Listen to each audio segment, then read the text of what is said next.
right, we be rolling once it starts.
And then there were two.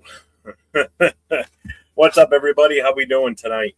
Leo will not be with us this evening. He just sent us a message a few minutes ago, so that's why we were running a little bit late. We were waiting for him. So you get myself, 401 Raider Jeff, and my guy next to me. Raider Will, baby. What's cracking? What's up, man? How you doing? What's good, Jeff? What's going on, man? Long time no talk. Right. It's been a week and about almost 2 feet of snow difference from last week to this week. Yeah, you ain't lying, man. Even out here in Colorado, I'm starting to get a lot of more snow. Yeah, we got buried this weekend. So it's nice when you don't have to go nowhere and you can just look out the window and go, let it fall. Right? No, you ain't lying. I mean, like, I literally, last week I started feeling like crap. I left the show early one day, and then you asked me on Thursday if I was feeling a little bit better. And then on Friday, bro, I ended up feeling like crap again, right? Oh, came back? Yeah, I did. And I was just like, what the heck is going on? But, man, Friday was one of the coldest days that I have seen. And I'm glad it was cold, man, because I'm going to tell you like this.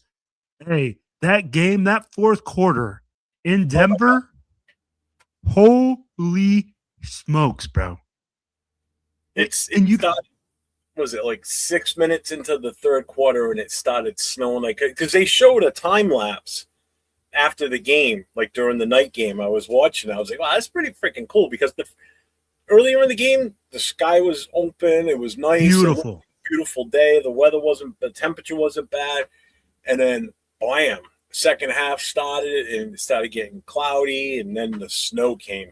And you just watched the field throughout the third and fourth quarter just go from green to just pure white. I was like, holy crap. You couldn't even see the lines. And this was the first time I saw them do this, where they did that computer-generated overlay over the field with the lines. So that's the first time I've seen that too. Never seen that before. I've seen obviously the yellow lines and the red lines that they do every now and then, but I've never seen it where they actually had the yardage down, because I couldn't tell. I was doing a live during the game, and I'm like, I can't even tell where the ball is right now. It's 1st and 10 from somewhere on the field. I can't even see where. You weren't the only one, brother. I'd be like, we were watching the game, and the announcers literally had a play where there was no down marker. It just said 1st and 10. Like middle of the field somewhere. But let me ask you this, Jeff. Yeah. Does this change your mind? Because this is where I keep going. Like, people say the Super Bowl needs to be played in beautiful weather, and it needs to be in like a nice place. These games like this with this weather makes these games so unique and so good. I'd be like, for me, the weather is part of the game. It's part of the essence. It's so involved. It is, and I get what you're saying. I think on the conference side, like when they're still playing in their own conference before the Super Bowl, that's why home field advantage is so important. Because if you're a warm weather team, the last thing you want to do is have to go to Denver or come to New England or Buffalo if you're Miami, say, or Dallas Cowboys going up north. So that's where that number one seed is so important. But I can understand why they do the Super Bowl in better weather because you want an even playing field for these two teams. So no one's got an advantage one way or the other. Because even in Florida this time of year, normally it's fairly decent and everybody's kind of used to a warmer weather. It wouldn't be fair if, the game was in Green Bay and it's Miami versus the Chicago Bears in the Super Bowl. One's used to playing majority of the season in colder weather, whereas Miami's not. Like Miami always struggles when they come up north, during the winter when they have to go to Buffalo or go to New England. They tried it once with the Giants hosting the Super Bowl at the Meadowlands. It was successful. They got lucky the weather was decent. But could you imagine a game like, just for instance, this past Sunday, if Buffalo would have won in Denver the week before, that game with all that snow that we got in New England would have been here on Sunday in New England. And they would have been buried under 1.5 feet to almost 2 feet of snow. So imagine playing that game. They wouldn't have been able to keep up with it on the field. I can tell you that right now. That snow would probably be about that deep on the field by the time they were done playing. I get what you're saying, and I get like it would be ugly, right? But yeah, it would be a knobberstock or what is it? A snobberknocker. Like, bro, it would literally be, it would be such a tight game. It would bring me back to Gale Sayers running like he was just the wind on some muddy field where people are like, holy cow, bro, this is incredible. And I mean, like, that's where some of those games come out. And I'm like, man, I really wish the NFL would reevaluate that. I get it. I get what you're saying. We want fans to go to cool, great weather games. We're not going to fill up a stadium that people are going to be like, oh, I'm freezing my ass off in Chicago. People would still go, but I don't think you're going to be able to charge the same price either, though. That's the other thing. It's a different experience. I agree. Not only does the Super Bowl come to town, but everything that goes along with it, like that whole fan experience, and that's an outdoor thing. That's easy to put it into a convention center nearby or whatever, but still, it's more of an outdoor thing. It's if you don't get to go to the Super Bowl, but if it's close by and you can still go and take part in the NFL experience on the Super Bowl weekend, that's a great thing too. I mean, I wish I got to do that in New York when they were here because, again, that's fairly close for me. Oh, I did it in Phoenix. My father-in-law lives down there. I took my daughter. I took my kids, man. Great experience they had. You know what it's like. Oh, yeah, man. It's great. And I think it's a great experience. I do think that even if you did it in a cold weather, you'd still have those abilities. Now, of course, we're talking snow and everything like that would be a little bit more difficult. But, yeah, man, I mean, like, what a great game this weekend. I mean, like, I was not just like, after the Raiders are out, of course, I'm like, I continue to watch. I'm still a football fan. I don't really cheer for any team. I'm kind of like F both these teams. They can both go to hell. But at the same time, dude, great games this weekend, Jeff. I'd be like Patriots Broncos games was tight. I'd be like Stiddy. I'd be like they rode with Stiddy, and they actually played a decent game. That game turned out to be exactly what I thought it was going to be, and it was a defensive battle. If you're a fan of a lot of scoring, then you were bored, guaranteed on that. But when you're just a fan of the sport and seeing how teams try to readjust to each other, that was a good game, even though it was a low-scoring game. The second game, that was just ridiculous. I mean, that was a great one. I mean, I was more wired into watching that game because of Kubiak and wanted to see what he was going to come up with and how he adjusted and how he handled that offense. And I thought they did a hell of a job with how they came out with that offense, especially with the fact that they didn't have Charbonnet. So you pretty much only had the one running back with Walker. Yeah, you had a couple others in there every now and then contributing, but when you've got that 1-2 punch of Walker and Charbonnet, that's a little bit different. But I thought they called a hell of a game. I mean, those two quarterbacks lit it up. I mean, 360 and the 370 yards for each. I mean, it was insane. Smith and Jigba was playing out of his mind. You're not lying. Oh my God. Bro, and you know what? You also said something, man. Kubiak showed me something in this game because they went blow for blow. This Yeah, they do. was a Titan matchup, bro. It was a battle of the Titans, and they're just out there throwing haymakers. And Kubiak, bro, there were some play calls where I was like, okay, this guy is creative. He knows how to take advantage of his players, and he puts Sam Darnold in such great position by running the football. I'd be like, look at their offensive line, Jeff, moving people. I'd be like, they were moving people, bro. And when you literally control the line of scrimmage, this is what happens. You win football games. They controlled the line of scrimmage on offense. Yep. And you know what? And for some reason, man, the stars are aligning. I'd be like, the sky is opening up for Mr. Kubiak to just walk down that aisle of the silver and black and be the next head coach of the Las Vegas Raiders. Things to be seen, but we'll definitely start talking that in a few minutes. But let's just hit the chat up real quick. Let's see who's checking in with us. We've got Raider News Central. We've got Robert Pena. We've got Alon. We've got Chris from Protect the Shield. Make sure you guys check him out along with Severe and 805 on the War Room each week. We got Daniel Berry in the house. We have Perry Stevenson. Hello, everyone. To get the ball rolling, I hope we hire Webb, but who would the DC and OC be? That's a good question because we have no idea what that coach is going to want for a staff, so that still remains to be seen. Webb has improved every QB he's worked with. Need him for Mendoza. Chewy's in the house. Accelerate is here. Tyler A is here. PNW Mark. Sacktown Mike. Raider Ryan. Perry, another one here. The only way we trade no more pick is if Jets give us six first? Oh, 6 first, 3 seconds, and 3/3. Jesus. Okay.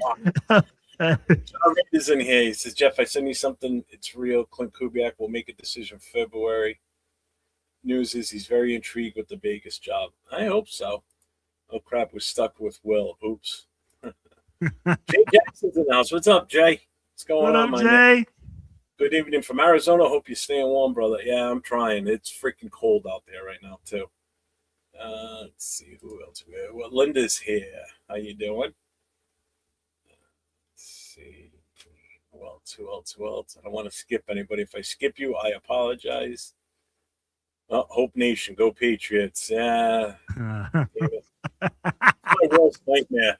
It is my absolute worst nightmare living in watching them be good again. It's you know what? Right after that game, Jeff, bro, I left with a smile on my face because I was like, I could already hear the Go Broncos. Like, I was hearing it at the bar, and I'm like, oh, fuck, man. Oh, fuck. What's up, Alex? So I feel your pain. Bro. Tana Jackson in the house. What's up, Tana? Let's see. Jay's here. Jay from Just Raiders Baby's here. What's up, Jay? My guy. Rorschach's in the house. Daniel's here. Who else have we got? Who else? Tony Shefford's in the house. What's up, man? I haven't seen you in a little while. How you been? 619, hire a coach already. You know what? Man. Just real quick, I want to hit on that. I'm kind of glad that they're kind of doing their due diligence and not jumping. We're not jumping the gun here and just hiring the first guy we brought in. I felt like last year we got so far behind on going after coaches that we had to I think we had to settle for Pete Carroll last year is what ended up happening. It wasn't like he was the choice from the very beginning. If it was, then it might have been, but who knows? It just felt like that's who was left. Sort of like when you're picking dodgeball teams and the only person left is the big fat kid on sitting over there, and you're like, shit, and you're gonna pick him for your team, and he's always the first one out. You know what, man? You're absolutely right. So my boy sent me a text. We have another chat with some of my friends. And he's like, hey, this coaching cycle feels different. Just the way that we are interviewing coaches, the amount of coaches that we've interviewed. Like, there's really, yes, Kubiak's been linked. We've had a bunch of coaches linked, but you don't hear a lot of chatter coming out from the organization. You don't No. hear like, oh, it's mostly reporters, beat writers, people like that are coming out and saying, oh yeah, this guy's linked here, and they're, and of course, you get your other bait clickers that immediately they see something and they'll start saying, oh, this guy's already on his second one. He's looking like he's going to be a guy. But man, from what I've seen, Jeff, really no noise coming out of the organization. I know Kubiak is supposed to be the lead dog, but I'd be like, Kubiak was supposed to be, he's the hottest coach without Harbaugh. And I'll tell you what, though, McDermott is an interesting look for me, but Kubiak right now is leading it. I think the other thing I like is you're not hearing any players saying anything. Mm-hmm. That to me, that's the biggest thing. There's no players getting involved, like saying, "Oh, we should get this guy." There's no players out there advocating for certain coaches to come in. If they are, I haven't heard anything. I don't know if you have, but I haven't heard anybody squawking like, "We need to get this guy," like you have in the past, like how everybody was petitioning for AP to stay on as the head coach and shit like that. Like you're not hearing any of that, which is fine with me. You're a player, just shut up and you deal with whoever comes in at the head. If you don't like it and your contract's up, then there's the door. Bro, it's strictly business. I'd be like, Tell me when's the last time you heard the Raiders acting like a professional organization? I'd be like, we're out here strictly business. Probably never. Hey, and again, I go back to it, right, Jeff? Like I'm like, how many coaches? I mean, like we got defensive coordinators coming in. We got offensive coordinators coming in.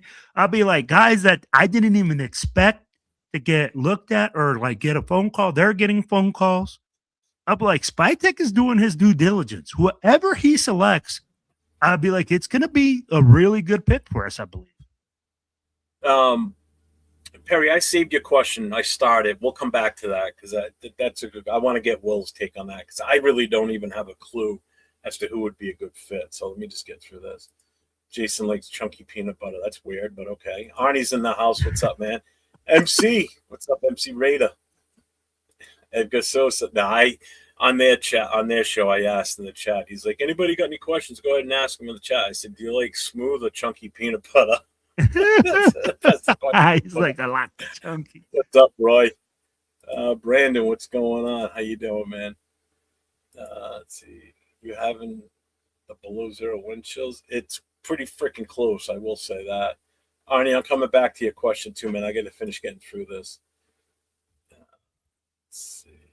Oh, there you go. Shout out for MC Raider. I watch your TikToks. You're hilarious, man. Yeah, he's a good, funny bastard. He's so funny, and he keeps it a buck. He keeps it a buck, Yep. I love the one where he looks like a dead body. Like I feel like that after every game. Yeah. Or the one where he's walking off into the water. Oh, bro, I feel that. I feel that 100. Yeah, if anybody has it yet, make sure you get over to MC Raider. He's on TikTok. He's on YouTube, Facebook, all that. He's a Raider fan, but he's also a stand-up comedian. And he is one funny bastard. He's stationed out in L.A. area, so he's good friends with Leo Chidolinus. So if you don't know who he is, look him up. Let's see. Didn't realize Rooney Rule applied to OCD. Does it? I didn't know that. I thought it was just head coaches. James Furpo's in the house. What's up, Furpo? Raiders. Let's go. Let's see. Am I getting to the bottom here yet? Yes, thank you, Chris. Make sure you guys hit that thumbs up, hit the subscribe, hit the notifications if you haven't. I'm 401 Rated Jeff. Next to me is Will. He's Silver and Black Podcast on YouTube. And then obviously we've got Chidolinus. So make sure you hit all three channels up. Hey, and make sure you hit up our boy down there. Make sure you subscribe to his. He got some good podcasts going. They're like always informative, always like lively, man. Vinny Boston said the Raiders flagship radio station that is close to removing Kubiak as a candidate for the Raiders job. Clint Kubiak has not come in for a second interview. I don't think we can't bring him in, can we? What's up, Dixon Sider? How is he gonna come in? He couldn't come in before this championship game. every single DC or OCDC that I've seen have interviews does it during this week. Well, I guess there was something I read that only us and there was one other team that he interviewed with. We're the only two that can actually interview him during the time between the Super Bowl and now in the Super Bowl. So like nobody else that still has a vacancy that hadn't interviewed him, they can't contact him. It's only us. I agree. Who it is. Let's see. I think I'm getting to the end. I am at the bottom. Yes. Okay.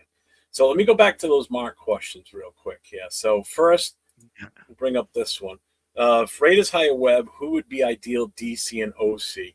I'm going to let you take that one because you probably know the intricacies a little bit better on what you think would be a fit for Webb. I don't know Webb that well. I know Webb, but I don't know what type of offense he would run, right? Because I haven't seen this experience from him being an offensive coordinator. This is where it's tough. Because he's a quarterback coach. He's a quarterback coach. So he's going to come in. He's going to tell you what type of playbook he's going to run.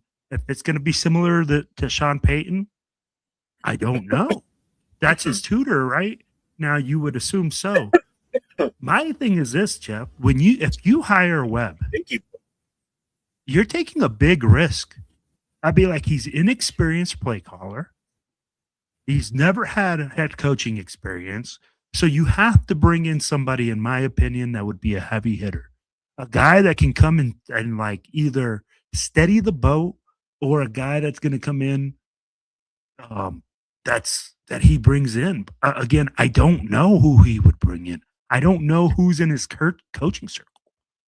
Yeah, I mean, well, the thing that I guess would kind of like what even options are still out there that are not in the college ranks, for what would be an offensive coordinator. Dayball's going to Tennessee, so he's out.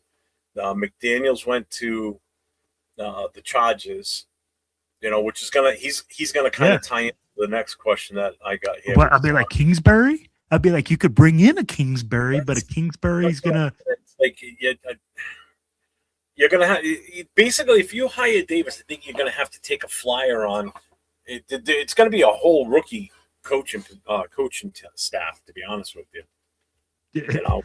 Yeah, and then does that force us to have to keep Patrick Graham here because we don't want to go with another rookie first-time defensive coordinator, or do we give Leonard the shot? Me personally, I didn't want anybody left from this coaching staff. Nobody, but I think it's going to get to that point where what the hell are we doing? Right? And that's where I go where's his coaching tree? Webb comes from the Broncos. So right now, I don't know who he's coached with before Sean Payton. I mean, this guy's young. We're talking this is his first year really being hot. I think the smart move for him is to do exactly what he's doing. You become the offensive coordinator, you gain more experience and make your name go higher. Everybody, because if you go to Raiders.com and look at the coaching staff, everybody's still on the coaching staff. Nobody's gone. The only one that's missing is Pete Carroll. Mm-hmm. Everybody else is still there. Even Brennan Carroll's still there, which still blows my mind that he's even still listed on the coaching staff and hasn't been shit canned already. So I don't know what they're going to do with that. I mean, all those other moves on the other coaching staff, it's probably going to wait until the head coach is finally named. And then he'll come in and either clean house or keep certain ones and scoot the rest out the door, because the GM and be involved in what he brings in for a staff. That should be his choice because these are the guys he has to work with on a day-to-day basis. Let's see. I hope we don't waste our time waiting for Kubiak only to lose him to someone else. I get that. I mean, who are we going to lose him to? He hasn't interviewed with anyone else except for who was it? Who did he interview with, Jeff? Off the top of my head, I don't know. I'd have to look at the actual breakdown who he interviewed with. I know it's us. I think his short list, he only had 3 teams on the list. All those other teams have hired a head coach. We're the only ones that haven't hired anybody yet. So we were still the only team left on his list of teams he would have wanted to go to. And my question is this: why are we such in a hurry to get this the head coach in place right now? We still can't make any moves. If we get the head coach in place right now, who are you going to hire? You can't hire offensive coordinator, defensive coordinator unless they're not on the staff right now. Yep. You kind of have to wait. Well, we can agree to hire him when the season's done. We can offer him and say that, hey, we're going to hire you once, the Super Bowl's over, which we have to wait until, I think, Tuesday before we could actually finally offer him a contract.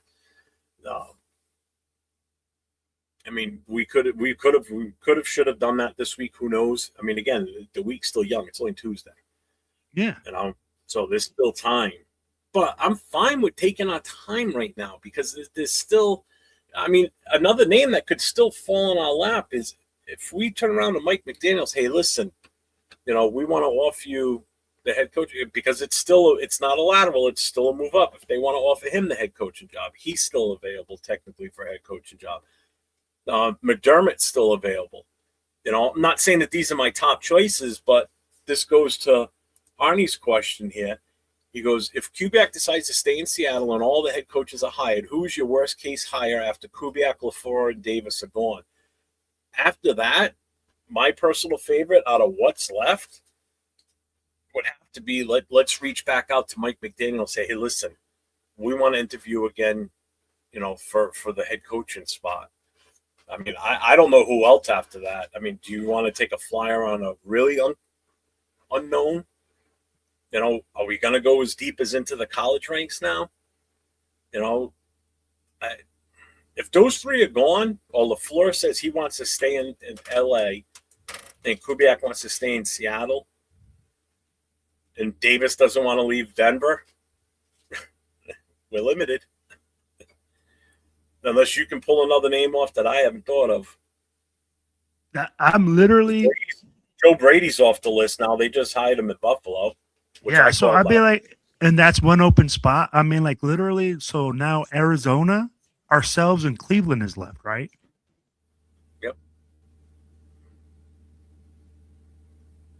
Okay.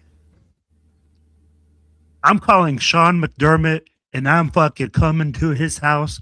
I am bringing the bag because I'm telling you like this: Sean McDermott is a real deal coach. This guy has proven that he can change culture. Mm-hmm. Not saying that he's going to come in and win championships. I'm saying that he's going to come in and make us a contender. And for Raider Nation to say that word, contender, it's a lot right now. Okay? Yeah. We're the first round draft pick. What's up, brother? What's going on, Big Easy? Hey, did you see? Hey, guys, hit up my boy Big Easy. If you guys see his picture right there, he got a patch coming out with that logo right there. It's dope ass logo, man. But you have to call McDermott. You have to call McDermott. And you have to call. Since he doesn't want to coach in 2026, you still got to call him and give him a shot at it. I would. If those other three don't pan out for whatever reason, you got to reach out to him. Say, look, I know you don't want to coach until next season, but here's the options. The only downside is that makes us look desperate. At this point. Yeah, those three are still available right now. So it's like, yeah, I don't want to sit here and be, the Debbie Downer. Yeah, I don't want to be that. I'm in a good mood this week. But let's be real, Jeff. Even if these coaches say, hey, like Mike Tomlin. No, not Mike Martz, bro. No, Kingsbury. Yeah. No, Kingsbury. It's not that he's a risk because of what he did last time. He's a risk because he doesn't have a proven track record of going somewhere and building something. Jeff, we keep talking Kingsbury. He's a great offensive innovator. a guy that can come in and but tell me like this, where do you see his proven track record of building something and making something happen in the NFL? He's a 2 for 2. You hire him as number 2 on the roster, like number 2 in command, but he's only good for 2 years and then he's gone. He's a 2 for 2. And that's where you look at that and you say, hey, what happened in Washington? He's gone because they said he's going to look for better opportunities. Look at how many people have come a calling. That's what his market is. Mm-hmm. So why would you want him as a head coach? Roy, that's not a bad option either. Charlie Weiss with LSU.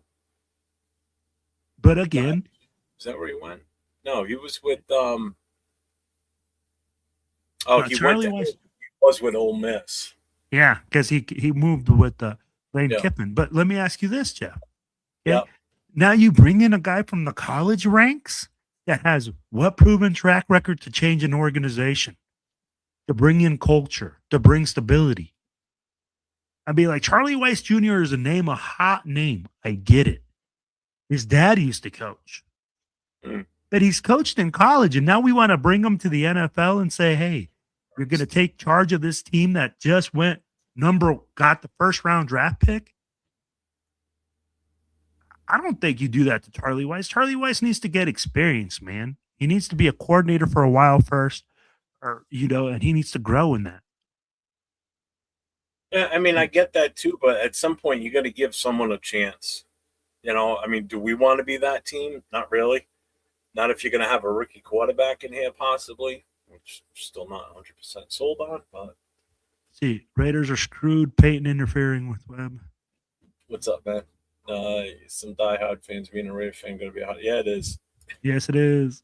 Trey Vance Joseph is still out. I'm like, no. Thanks, Skylar. We know that. That's why we're all here talking about it. Yeah, Ravens, Titans, Raiders. That's right. Damn. We're the only ones left. Yep. Let's see, if Weber could be back to going, we have to go with another option, like maybe bring in McDermott. I agree. Just trying to get through this. Oh, you do what you want, Jason. You're asking me. We've done that. The Patriots took that to a whole new level. They cheated worse than anybody. Jeff, he withdrew his name from the Browns, Cardinals. I send you a DM. All right. Yeah, it's tough for me to look at it while I'm in here right now. I can pull it up later. Rams is all leftovers for coaches pretty much at this point. Let's see. Oddshell 3.0. That's as bad as Gruden 3.0. No, thank you. No, thank you. No, thank you. Dayball's gone to Tennessee as the OC. Yep. But they're saying, but again, he can get. Do you offer him the head coaching job? Who? Dayball. Jeff, let me ask you that. If we don't have Kubiak or Webb or, anybody else that comes in, do you seriously could look at Dayball as a serious contender?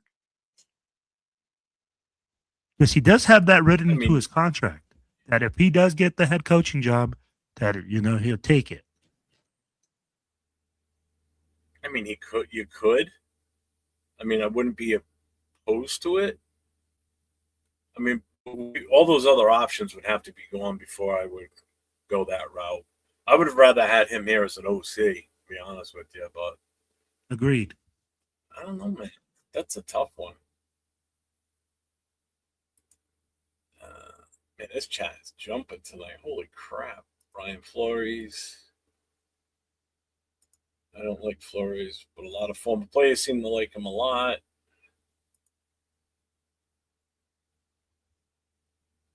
He's stop fighting all the time. Yeah, and that's the thing. Tomlin, we can't bring Tomlin in unless we trade. I'm sorry. Anybody that wants to trade for a coach, but trade away draft picks for a coach, but won't think about trading back from the number one for more, for more picks to get more players, but would be willing to give up anything to bring Tomlin in here, you're smoking something because you're freaking crazy. Why would you strap the team for a coach when you could make the same type of trade by trading away your number one and gaining picks to bring more talent in to fill this roster better. But let's give away our number ones so we can grab a head coach. So Jeff, let me hit you with this, right? If we call Pittsburgh tells me, yo, I'll consider it for a third rounder, fourth rounder, right? And we're thinking that we're going to make that move that you just said. Hey, you know what? And again, Raider Nation's going to implode right now. We're saying Mendoza isn't our guy, right? That's what they're saying. We're going to move back. Then do you really consider if you call Pittsburgh and Pittsburgh says, hey, maybe third, fourth rounder, depending on where the number's at. But that's what we're looking at for Tomlin. Does that make it so? And again, this is where we're saying, hey, we're trading back. We're going to acquire more draft picks with the first pick. We're not drafting number one. Do you consider it then? Do you see that as a possibility with Tomlin coming in? You're not trading away your first or second round. I still don't want to give up draft picks. We can't afford to give up draft picks. The only thing we can afford to do is gain more picks. Do something to gain more draft picks. We can't be giving away draft picks no matter where they are in this draft for a head coach. I'm sorry. I've never been in favor of trading a coach away for draft picks. Oh, I'm sorry, bringing in a coach, trading away draft picks to bring a coach in. You want to trade away one of our coaches like we did with Gruden and get draft picks? That's fine. I don't have a problem with that. I don't want to be giving away draft picks to bring a coach here. I don't agree with that. I don't. Any team that's willing to give up draft picks to bring a coach in, unless your team is set, like Tampa Bay was set. I mean, that wasn't even Gruden's team when that happened. That was Tony Dungy's team. They just traded draft picks for him, and he took them to a Super Bowl with a pre-existing team. He added very little to that. So that was Tony Dungy's team that he won that Super Bowl with. If your team's set and all you need is that one coach that can just give it that something extra, to push you over the edge, then it might be worth the shot. You might win one Super Bowl with them, and then, everything's going to fall apart after that, but oh well, But I'm not giving up draft picks. I don't care what round they're in. Okay. No, I can't agree with that at all. This chat is ridiculous to me, dude. All right, Jeff's trying to catch up. Yes, Mendoza. Had like 60 people rocking here for a while, and it's just been banging. Yeah. Well, Jeff, let me ask you that. Jeff, let me ask you that. Do you think Mendoza's a franchise guy? No, not at the moment. Mm-mm. I just don't. I'm sorry. I know I get pushback from everybody when I say that, but it's funny because I see other people that do YouTube shows say the same thing. Nobody says boo. I say it. Everybody wants to go for my jugular. It's like I just don't see the value in taking a quarterback at number one when we've got so many holes to fill. If we were ready, like if we were a team that, like, say Gino, say our team was doing good last year, but our quarterback just wasn't good enough, and we needed that quarterback, and this guy happens to fall into our lap at number one, but we've got all the other pieces of the puzzle. We don't know what we've got still. You can only guarantee I can only right now guarantee one offensive player in a skill position that I know is good and is damn good, and that's Brock Bowers. We still don't know how good Genty is because of just how we ran last year. Okay. Yes, he's good, but he could be so much better if the right things were in place. All right. So Betch, the jury's still out. Didn't get enough time. Tucker, I'm still not sold on him. Michael Mayer, we still haven't seen the full potential of what he can do as a tight end. Thornton can't catch the ball. He's like another Darius Haywood Bay out there for us. I see him. That's all I see is a skinnier, goofy looking version of Darius Hayward-Bay. Okay, we throw the ball, hits him in the hands, and he drops it every goddamn time. Drives me nuts. We really have no backups for running back, so we're gonna have to look at a running back in this draft that's gonna help offset Genty. We're gonna need offensive linemen, whether it's in free agent or the draft. So, but if we didn't need all these other fixtures, and this quarterback fell to us, if we had the number one pick, then yeah, get him. He may have to sit for a while going into next season, but it's something that we can improve in a dire need. Right now, yes, a quarterback is a dire need for us, but we need so much. And just like Vic just said, why the fuck would we trade out of the first round when and if we don't have the first round? You guys are saying to give up draft to get Mendoza makes no sense. Like, we don't have.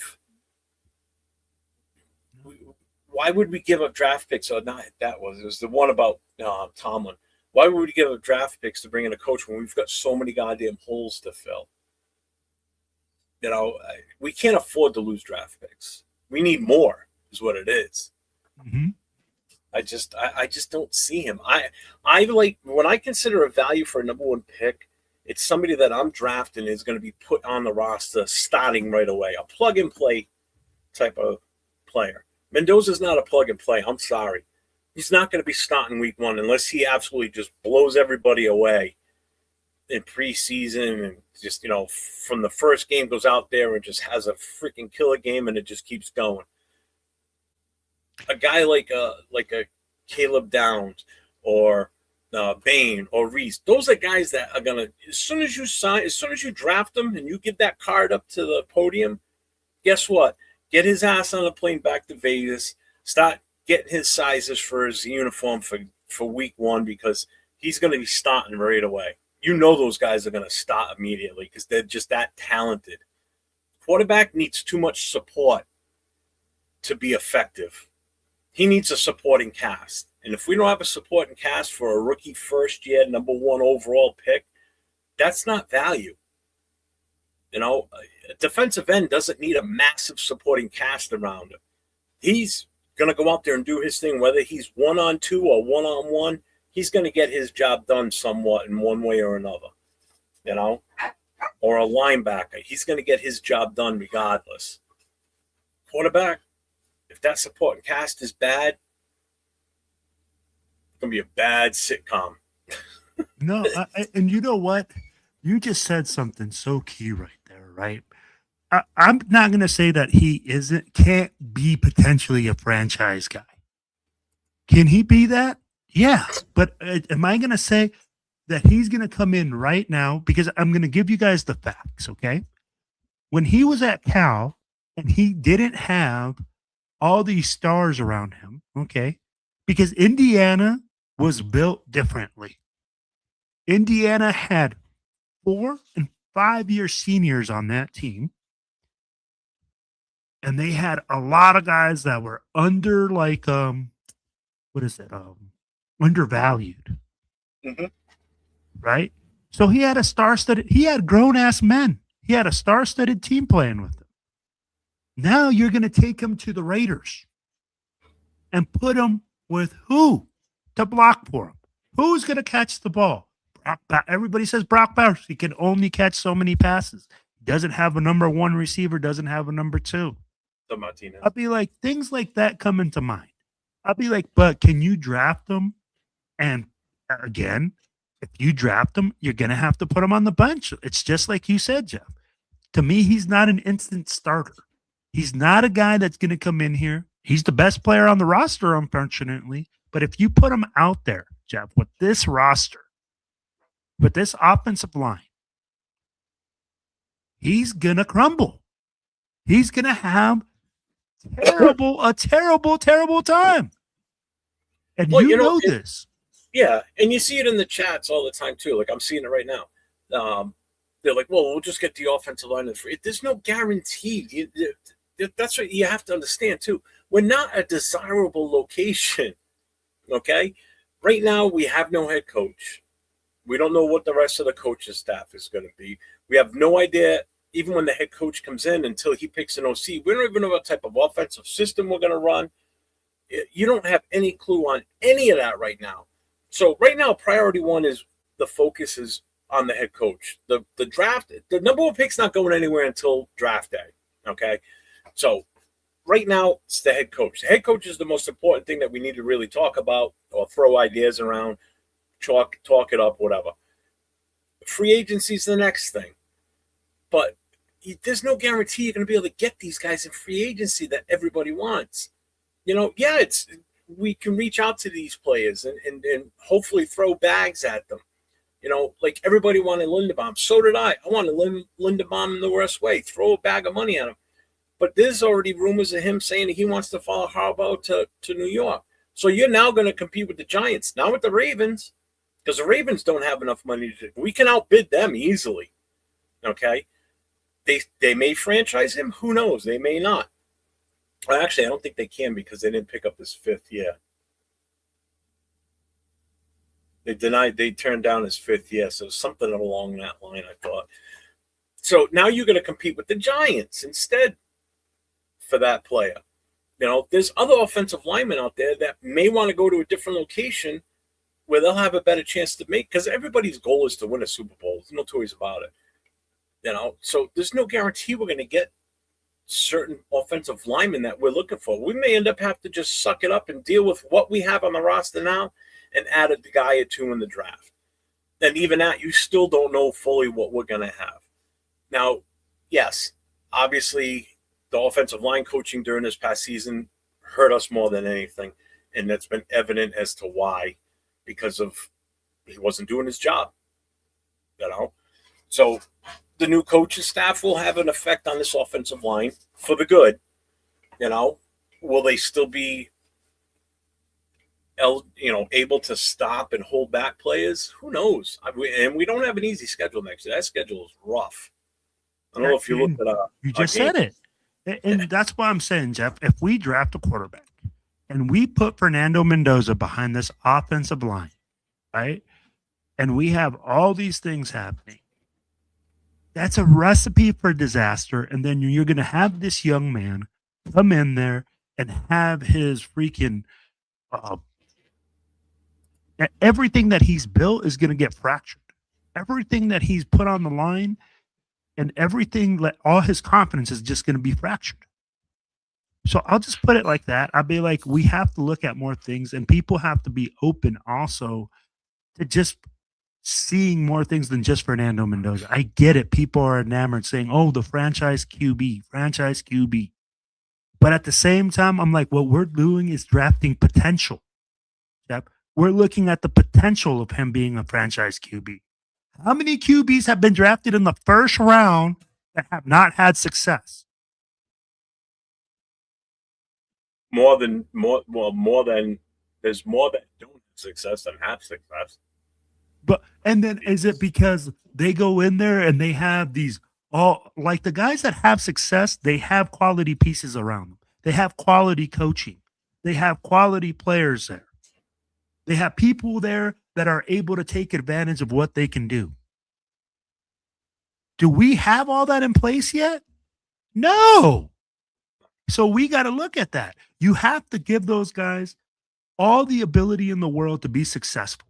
In order for that to happen, there has to be more than just saying, hey, we're going to draft you at number one. And because you're the number one draft pick, you're going to change this organization.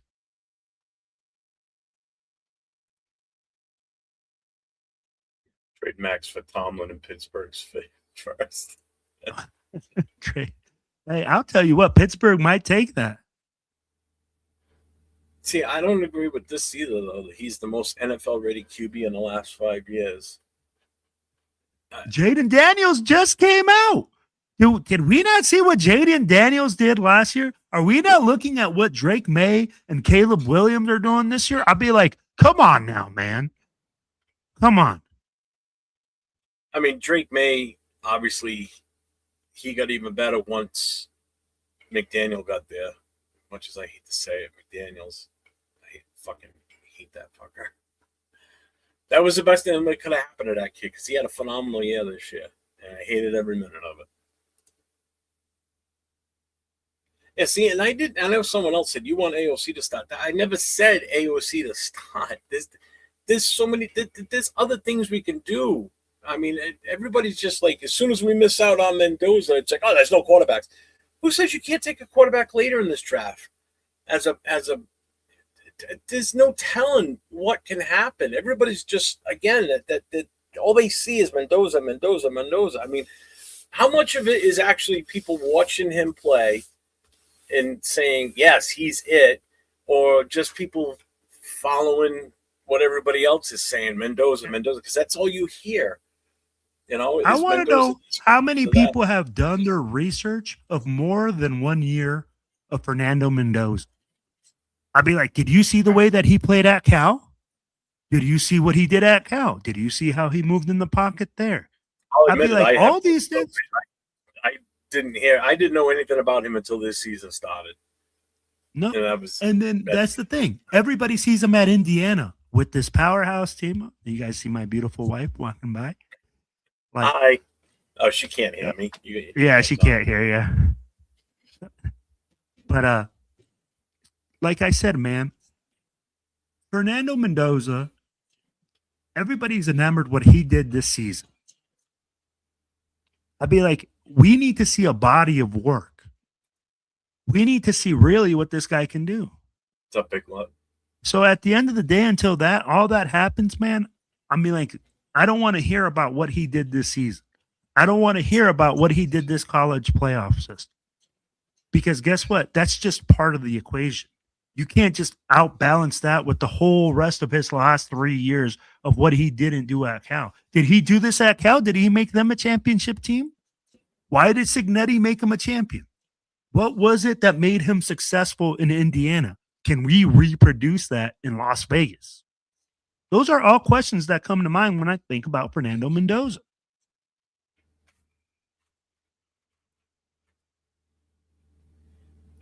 Again, it's not how much money we have. It's whether people even want to come here. That's the problem. I love it. You're talking about who's going to block for him. Who's going to catch the football? We still got to get a number 1 and a number 2 receiver. I'll be like, yeah, if you're talking about $100 million in cap space, and if we do go out and get a number 1 receiver, that's $30 million plus a year, right? If we're talking about getting offensive linemen, if we're talking about getting Tyler Lindenbaugh, that's $20 million. I'd be like, all these numbers, I don't know how many people are going to fill this roster. And how many free agents do we have this year, Jeff? 21, I think. 21 free agents. We have $100 million, but we have 21 free agents to fill that with too. Yeah, but there's a lot of those we're not going to bring back. No, I'm just saying, but those are roster spots. Those are 21 roster spots we have to fill with that money. So I'll be like, I don't know. We're going to be going on the cheap again too, which is why the extra draft picks would help too, especially early on. But absolutely. The roster and O-line won't be the same, you say? The roster won't be the same. The O-line, I look at it this way. So if you look at what's on this roster right now, so Colton Miller, left tackle, he'll be here. JPJ, depending on where he plays, he'll still be here. Caleb Rogers will be here. Grant will be here. DJ Glaze will be here, but at what capacity, we don't know. So if you take Glaze out of the equation, that's 4 guys. JPJ starting, Miller's starting. I think Caleb Rogers is definitely a starting at the beginning of the season next year. I can't imagine him being relegated to a backup to start the season. I think you give Grant now another offseason with a whole new coaching staff, new offensive line coach. I think there's your 4 new starters. Now all you need to do is either find a center or another guard, which means JPJ is either playing center or guard. Preferably, I'd rather have him at guard because I think he's better used at guard. And I would put him on the left side. Strengthen your left side. You put you got Miller at left tackle, JPJ at left guard. That you can lock that side down, and you just run Genty off of that constantly, and then occasionally off the weak side. Break it up. Glaze regressed, but I blame that on the coaching. The whole offensive line regressed. Colt Miller was injured a good chunk of the year. we still need depth at offensive line. We need depth. We're going to need at least one or two guys to come in and push these guys to take their starting jobs from them. You know, that's a definite. But again, it's who we're looking at. You know, I know Devin Neal from the Giants is one that I was intrigued with. You know, but what's going to happen there now? Now that Harbaugh's there, now they got a coach there that these guys are probably going to want to go and play for.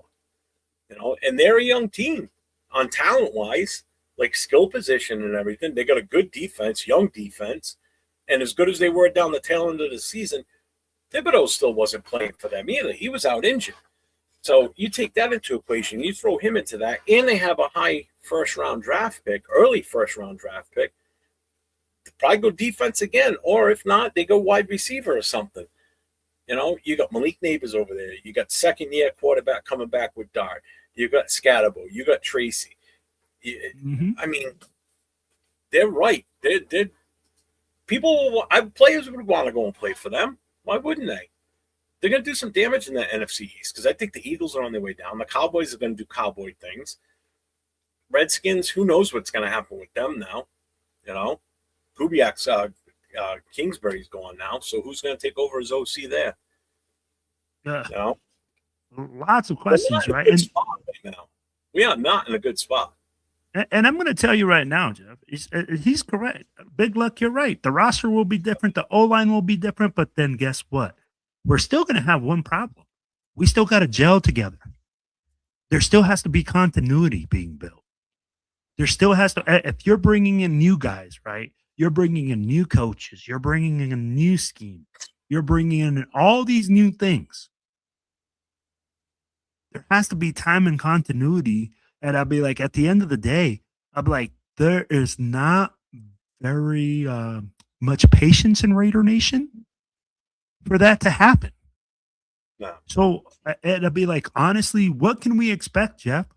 Are you going to expect this team to come in and all of a sudden, hey, man, we signed 2 offensive linemen and everything gets fixed? And a head coach and, we all of a sudden, we draft a couple players and this defense all of a sudden becomes shutout defense. I mean, like we have linebackers all over the field. We have corners all over the field. We have an opposite side defensive end of Max Crosby because, we drafted him too. And a D tackle. I mean, like that's kind of a big wish list right here. And Chewy, I get what you're saying, but in all honesty, remove the first 2 words out of that, QB and the word and. Head coach is the main priority. Head coach, not QB right now. Head coach first, then your free agency, and then your QB. Especially if you're going to draft one. Head coach is number 1, man. Why? And the other thing too is I'm hearing, well, we're going to bring a guy in that's a coach that's good for Mendoza. You don't hire a coach based on a player, especially one that you don't even have yet. Well, that's the thing, right? They say, you got to hire a coach based on a player. Coach for Max Crosby. That makes no sense. You need a head coach that's good for the team and the progress that you want to do going forward and the culture and everything that you want to do, not for a specific player because he's good for the Mendoza. That blows my mind when I hear that. Well, I'm not saying he said that. I've heard that elsewhere too. We're going to bring in a coach that's good for Mendoza. No, you don't hire the coach based on who's going to be a potential quarterback. And here's the thing, right? It doesn't want Mendoza. and here's the thing. Everybody's like, well, we'll get Mendoza. What if he doesn't want him? What if he wants to bring, offer a trade to bring someone else in? You have no idea. So now you're forcing the head coach and an offensive coordinator that's going to have to come up with a game plan that suits him best instead of what suits the team and the talent that you have. You got to remember the talent we have on this roster right now, and that's what people forget. We've got very little talent, if any, in skill positions on the offensive side. We need so much, it isn't even funny, but everybody's just so focused on that one player. And that's what drives me nuts. Can I ask you this, Jeff? Let me ask you this. Right now with this, hang on, we're at a crossroads with this organization. we've got two things, and I said this last week. There are a few things that have never happened to this organization before. We need a head coach, and we have the number one overall pick in the draft. Okay, and we've got $100 million in salary cap. We've never had all those combinations at the same exact time. This is a potential to set us up going forward for the future and set this team up right if it's done right. Meaning, we bring in the coach that we know is going to help propel this team if we give him the right pieces to the puzzle. And with that, I mean, don't just rely on picking that one player just because he's the best quarterback in this draft. Talent-wise, I don't even think he's the number one overall, period, in this draft. There's at least 3 players I can name right now that I think are definitely bona fide number one picks and not him. But he's number one for us because we need a quarterback. Let me ask you this, Jeff. And this is where my question comes. Because we're talking like people are saying he's a franchise QB. Yeah. If he came out the same draft that Jaden Daniels, Drake May, and who was the number one pick that year? What Jaden Daniels was? No, he was the number 2 pick by the Commanders. Oh, it was Caleb Williams. And Caleb Williams came out. Would he be the number 1 draft pick? It was those two. They were the first two. No, but I'd be like, with Fernando Mendoza. Oh, hell he no. came out that same year, and we're talking franchise guys. You're also talking a couple of years ago and everything. I don't necessarily agree when people start going back saying, well, would he be the number 1 in this draft or that draft? I mean, hadn't even had a full year of starting college, to be honest. You know what I mean? No, but even with this season that he had this year, the reason I say that is because right now, honestly, I feel like we're really enamored with this guy because this draft is such a quarterback depleted draft. And it's a quarterback driven league. Mm-hmm. You know? Yeah. I know I'm missing a bunch of chats, but I'm like almost 15 minutes behind on the chat. So I skip a lot of people.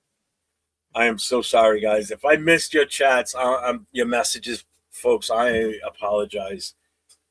I try my best to get to everybody, but when I got to stop and talk, and it's just usually if the third guy's here, we get another guy in here talking, so it kind of gives me a chance to zip through the chat a little bit faster. Why are you scared draft Fernando in number 1? No, nobody's saying that we're scared to draft Fernando number 1. Yeah, but see, this is the other thing though. If it doesn't work out, then now we're gonna have people saying, "See, we shouldn't have done that," and I'm gonna be one of them. I'm like, this is why I didn't want to take a quarterback with number 1. It's not that I'm scared. I'm not scared. I just know in my mind and my thought process when I look at this team and how bad we've been, one guy is not going to fix the problem. I'm sorry. And if I'm wrong, I'll be the first to admit it. All right, everybody else in the world was right, and I'm the lone one that was wrong. I will eat crow, and I will stick up for what I say till the day I die. That's why I didn't want to do it. And I will admit it. If I'm wrong, I'm wrong. But right now, that's just my personal feeling. I just don't think that's the right move. You know? And for me, I'm going to tell you like this. I'm not scared of drafting Fernando Mendoza. What I'm saying is that if we draft Fernando Mendoza, we have to have the right situation for him to have success. I'd be like, it's not like we're sitting here saying, oh, we don't want Fernando Mendoza. If Fernando Mendoza can come in here and make a great change and start getting W's, we're more than happy to have him on this team. But the problem is we look at it and we say that he's just part of the solution. He isn't the solution.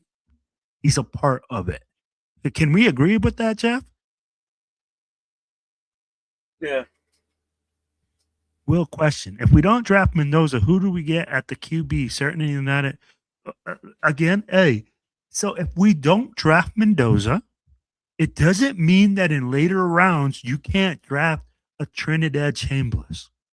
You can't draft another guy that the coach that the coach likes. What we're saying is, again, hey, in all depends on what he has around him to be successful. We want Mendoza to come in here and be successful. We see that this team needs more pieces around him in order for that to happen. And if he comes in here and starts as the number one draft pick, we see him having no success because the team isn't ready for him. It's just that plain and simple. In some positions, we don't have a number two. You could argue that we are better off at compared to other positions. We don't have a number one at certain positions, Jeff. Yeah. But he's still not wrong. He's not wrong. Yeah, we don't have a number one. Hey, Coach, you're right. Yeah, we don't have a number one, a number two. We have no depth. We had no depth during the season because our depth was on the field already, whether it be for injury or the jumbling around bullshit we were doing with the offensive line and everything else, and flip-flopping wide receivers in and out. This guy scratched this week. Oh, this guy's going to start at left guard this week, and next thing you know, day before the game, boom, he scratched. Everybody got excited. Caleb Rogers was going to start one week, and then comes the weekend, it's like, no, healthy scratch. I'm like, what the fuck? What? Hey, when they started telling me Trey Tucker, and people were trying to sell me Trey Tucker as a number one option. Oh, they still do. Some people still do. That's crazy. It's crazy. Dude, guys, develop. Okay. McDermott is a best coach. Oh, sorry, I skipped right over that one that you were just reading. I know Arnie's been asking a million questions, Arnie. There's no way I'm getting to all your questions tonight, brother. I am so sorry. He has a lot of good ones too, man. I like Arnie's questions. He's so smart. He's already pumped through like 10 questions. I tried getting to the ones earlier, but see what happens. What's up, Alex? As soon as I start saying what I say, everybody's like, ah, and the chat just takes off. We haven't even talked about anything that's going on this weekend. So, Will, I'm going to let you have this opportunity. So maybe the chat will calm down for a little bit so I can get through it. There's something big going on this weekend, if I'm not mistaken. Correct? Yeah, man. All right, guys. Hey, so give me 1 second here. I'm going to pull up all the information here. Tom Flores is having a thing at Tom's watch parties all over the place. I'll be like, you're going to have these all over the country, guys. If you guys have a Tom's, make sure that you get in contact. I know that there are some Black Hole chapters as well doing it at their local locations. Guys, this is a great opportunity to meet Tom Flores. He's having a really tough time right now, if you guys don't know. And if you guys don't know who Tom Flores is, he is the first Latino quarterback for the Raiders. He's also the first Latino coach and a Super Bowl winning coach for the Raiders. And if you guys happen to go to all these events, hey, I know that Mike Haynes will be in Denver. We got here in Sacramento, we're going to have Markham Barnwell, Mario Celote, Mervin Fernandez. You'll see super fans at all these events. They're going to have them in Las Vegas. They're going to have them everywhere. So, guys, make sure that you guys take the opportunity to go to Tom's or hook up with your local booster club that's having this watch party, because it's going to be one that you don't want to miss, man. It's going to be a legendary watch party. And it's free. Free, Jeff. I'll be like, how many times do you hear that word, especially nowadays? Oh, that event already went down. Yep. I gotta get rid of so, that. Hey, stream is going to start at 1 p.m. Doors open at 11. This is going to be at 1 o'clock. It's going to be a live virtual stream on YouTube. So you're going to have people checking in from all these different locations across the country with tributes to Tom Flores. So keep an eye out on X, Twitter, YouTube. As soon as we get a link, we'll make sure it's posted. I'll post it. We'll have it posted up, and we'll be sharing it around. So if you guys want to check it out, look for it for sure. Let me get rid of that. So that's this Saturday. So don't miss it. Yeah, man, it's freaking crazy. When I saw that event go up, and I was like, free. I was like, man, that's insane. Especially at all the Tom's locations that they're trying to have players there. They're trying to have people signing stuff. So make sure that you guys get out there, take your stuff, man, especially with your local booster clubs out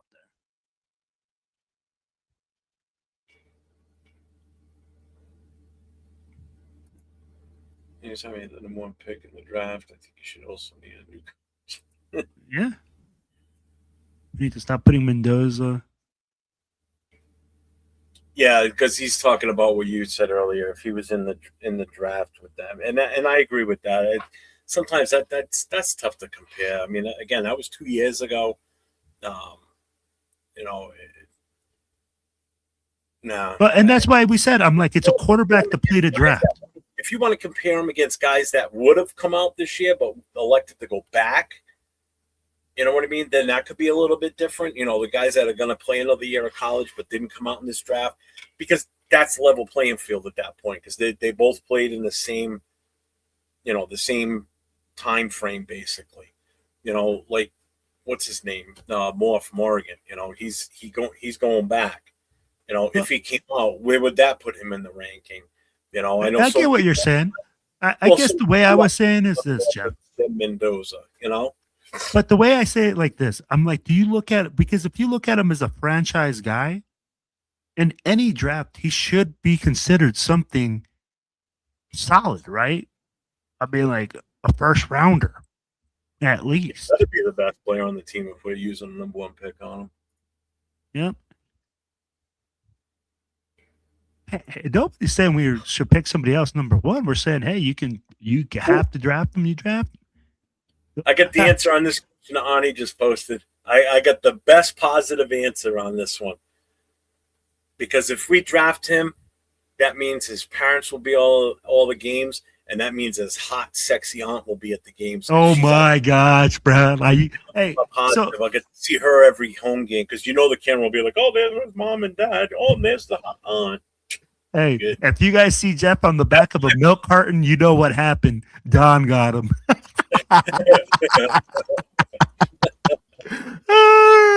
Hey, but I'm going to say this, Arnie.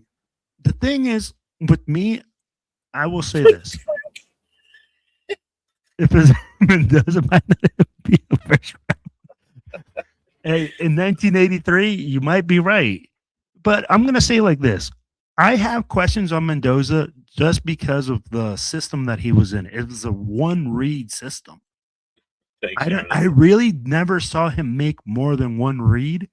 And in that game versus Miami, I saw college corners baiting this guy into that throw where he made those reads and he made some throws that he probably shouldn't have made. Did he win the game? Yes. But did he make some throws that were questionable? Absolutely. So my question comes to, how well does he read the field? And that's where I question that. I can say, hey, I haven't seen this guy go through his second, third, fourth progression. That's why I don't see the whole he's pro-ready thing that everybody keeps saying. I don't know. Our RPO is it's sometimes up to 2 reads, Jeff. You read the defensive end. Because walking this way. Yeah. If you're wrong. I don't know. It's my opinion. That's just the way I feel. Some people don't like it. It's like the political stance nowadays. It's like I have my opinion, you have yours type of thing. And if you don't agree with me, then just agree to disagree and move on. But some people, man, they take it to an extreme. It's like, oh, okay. Well, and I think again, is it because we're starving? One overall pick. I'm sorry if that's the way I look at it. So Jeff, let me ask you this: is it because we're starving for a quarterback? Gino, that's the other thing. People keep putting words in my mouth. I've never mentioned Gino's name in all of this. I don't want him here anymore, and I never said to let AOC stop. That's up to the GM to figure out what he's going to do, and the coach. If that's not the move we make with Mendoza, then it's up to them, and we got to deal with it. It's funny because I look at this. I have to deal with the fact that if we draft Mendoza number 1, I got to sit here and take it. I'm not. What am I going to do? Not be a fan? I didn't like the move last year with Genti, and it wasn't because of Genti and his talent. It's because the offensive line was going to be shit. And I called it early on, and I was right all throughout the entire season that the offensive line was the problem. Little did I know it was the coach, not so much the players, but. So I'll say this. Nobody said that we should keep Gino. Nobody. Why is it that we only got to draft Mendoza? It's like literally everybody just says, oh, it has to be Mendoza. Okay, tell me another player that we're going to draft in this draft to address another issue.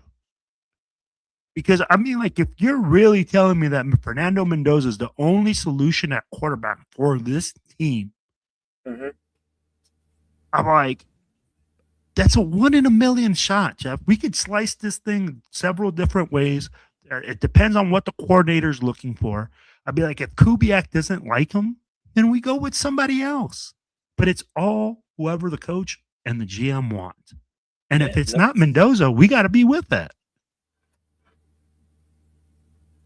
And I got to disagree with Rick. It's that defense. It's that defense. Have people not watch that? Have people not watch? This is the thing. Okay, I have to watch these games, right? Because I live in Colorado. So I'm always watching football, and you got to watch for freaking donkeys because it's right around the Raider game usually. Bro, this defense is for real. Bo Nix was an added bonus for the Broncos. He's the guy that brought them over. If we had a defense like that, then drafting Fernando Mendoza makes absolute sense because we had the number one defense in the league.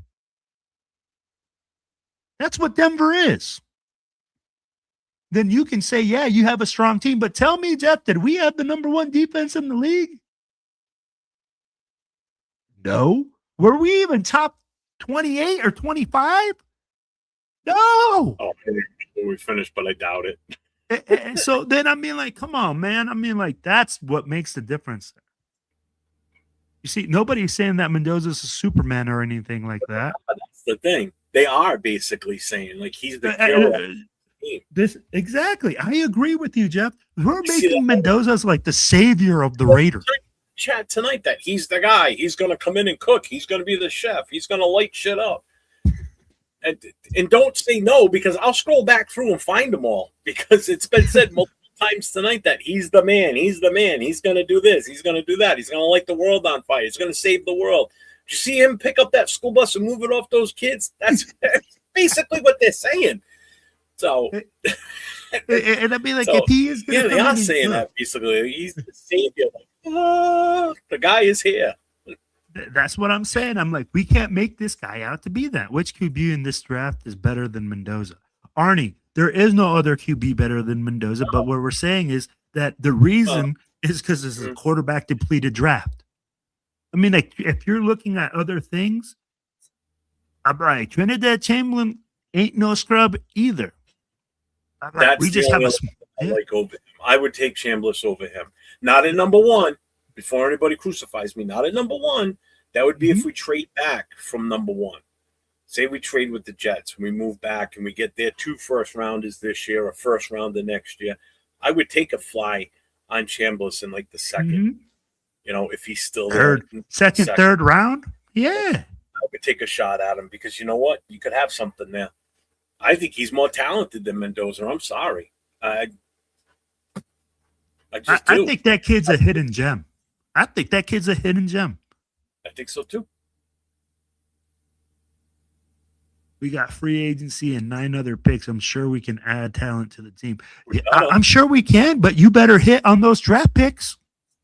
We can't do what you did last year where we drafted and then we got guys that just couldn't amount to shit. The only one, all right, Genty, yes, worked out, obviously, because he's just a talented kid. Porter, I think, is going to be fine. I'm not worried about him. Betch didn't get enough play time. Not really all on him. But when he was out there, he caught pretty much anything that came anywhere within his arm's reach. The kid was good. Do I think he's number one material? No. Thornton, I don't think he had enough experience coming out of college, to be honest with you. He had 25 catches his senior year in college. You know, he had just about the same amount of catches this year in the pros. You know, we need more earlier round picks is what we need to do. We need more guys that we know, like your first, second, third rounders, and sometimes your fourths, especially early fourth rounders, should all be starters, or at least making the roster and be contributing in some factor. Not riding the bench most of the season like you had with Porter. He didn't really get a lot of chances early in the season until later on. Rodgers and Grant. I thought for sure Caleb Rodgers was going to be starting by the bye week. Man, I was way off on that one. Agree. You know what? This comment right here makes the most complete sense. We cannot start him right away.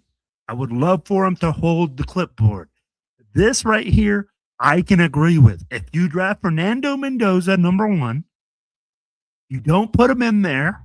You don't put him to the fire. You say, hey, man, you know what? We're going to let you sit on the bench. We're going to have another guy come in here, get beat up, and show you the ropes. Jeff, I think that's a great move if we are looking at drafting Fernando Mendoza and a lot of the issues are not addressed. I mean, like, I agree with Coach. We should be a heavy running game first. We have to. Yeah. We have to. It's the only way you're going to keep pressure off of him. If he's the guy, it's the only way you're going to keep pressure off of him. Because that's why I like Kubiak. There and keep flinging the ball. Defenses are just. You're going to look at just in our own division alone, between the Chargers, the Broncos, and the Chiefs. You're talking about three really good defenses. Again, our toughest division in the NFL, outside of probably the NFC West right now. The Chargers just got better. Mike McDaniels becoming their offensive coordinator is a big boost in the arm. I'll be like, the Chargers just got better. We got to compete. We got to control the clock. We got to run the football, play good defense. Hey, what's up, Bueno? I didn't even see it drop in here. I'm sorry, brother. Yeah, hell no. Pickens intrigues me, but he just comes with baggage. I think overall, $30 million. Yeah, I think in my opinion, I think he's the top free agent wide receiver out there. But if you want to bring in a guy that could help groom these other kids, Evans from Tampa wouldn't be a bad move. I know he's older, but he's a lot more stable. Mm-hmm. Then you got Pierce from Indy. There's one other I thought I heard too. There's another name. I don't have the list in front of me. I don't feel like looking it up right now. I don't either, because but I'll tell you like this. Oh, I hope $30 million. That generator. Jeff's about to get. Oh, you really want to see my boy on the back of a milk carton? Jeff, you're not pro ready.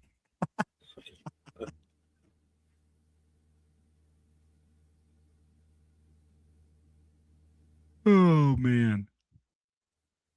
But let me ask you this, Jeff. Why is it that right now you feel like that this coaching search has been different? What in your opinion has been so much different for you from your point of view? For what? I'm sorry, I missed. Or this coaching search? You talked to me earlier about this coaching search and how it's different. What have you noticed in this coaching search that you've seen that's different, that really stands out to you? Compared to past years that we've been looking for a coach, we've got a lot of experience with that, but just not good decisions. No, it seems like they're not jumping the gun, like I said earlier. They're taking their time.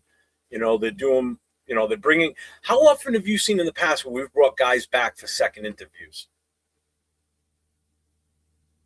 I remember that. Multiple phone calls. They go down to Miami for the national championship game. They meet with Mike McDaniel down there. They're doing their due diligence. They're not just like, oh, we want this guy and this guy only. They're looking around with what fits best with their vision going forward with this organization. Not necessarily a guy that they can bring in that they know can coach a certain player or run a certain scheme. No, it's what's best for the organization going forward. What's going to put us in the right direction? What type of coach is going to come here that's going to be able to draw players, which we thought was going to happen with Pete Carroll because of the respect he had in the NFL, that players would want to come here. Yeah, players came here, but they were all, basically geriatric for the most part, or they just sucked, like Kappa, Forsythe. It's you need someone that's going to be able to attract players, that's going to be not just attract players to fill roster spots, but attract players that are going to contribute and do something for this team going forward. And that's one thing that I felt that we didn't do last year. We didn't bring in enough players that helped us progress. We regressed. We won one game less than the year before, and that was with a rookie head coach. He put up 4 wins versus Pete Carroll, who's a seasoned veteran head coach, Super Bowl winner, National College Championship winner, and he gets 1 win less. He finishes the season with 3 wins. The guy the year before, first-time head coach ever, gets 4 wins.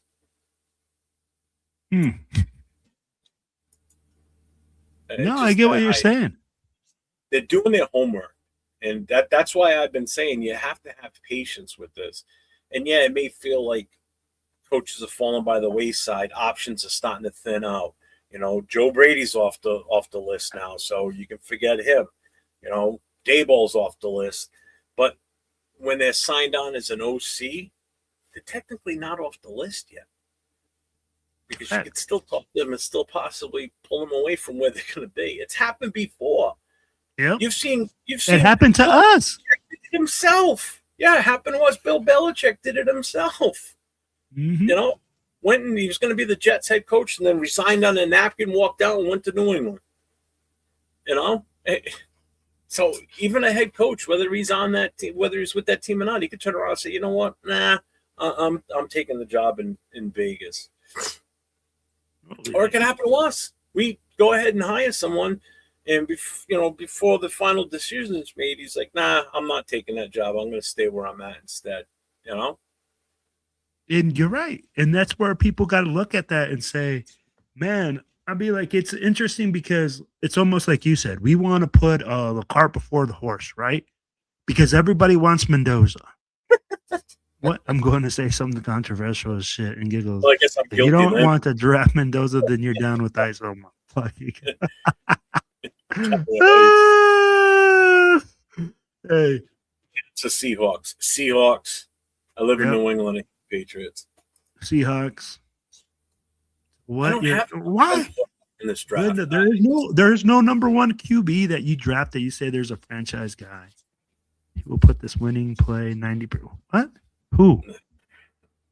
He's got to be talking about Fernando. Let's be. Hey, Jeff.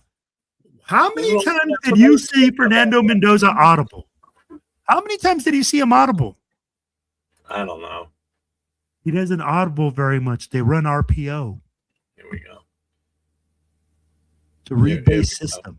Everybody's going to start saying it now because I said that earlier about the superhero thing. Yeah. Hey, yo, so it got denied. Now Chambers needs a 6th year to prove himself. Hey, how many years was it Fernando Mendoza in college? I think it shows 4. Because isn't he in the same boat as Chambers where he's been? I think he was like a super senior. He wasn't part of the 2020 COVID season, so he doesn't get any extra time. Huh. Because I know that if you redshirt, you get that 5th year senior option.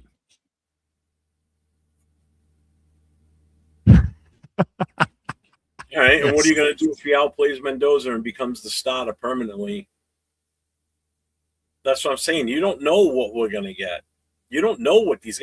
Who would have thought Brock Purdy, perfect example, would have turned into what he turned into? Tom Brady, by the luck of the draw, he gets picked where he gets picked, and Bledsoe gets hurt. Brady enters, and the rest is history for them for 20 years of their bullshit. Now they're fucking 5 years bad, and now they're Super Bowl bound. Chambers could be a grown ass man playing with college kids. Let him go back. Hey man, there's pro basketball players playing in college. This one kills me. How does this guy know that he's going to be a good practice squad guy? So Chambers is the hidden gem, but Shador is trash, right? You Raiders fans.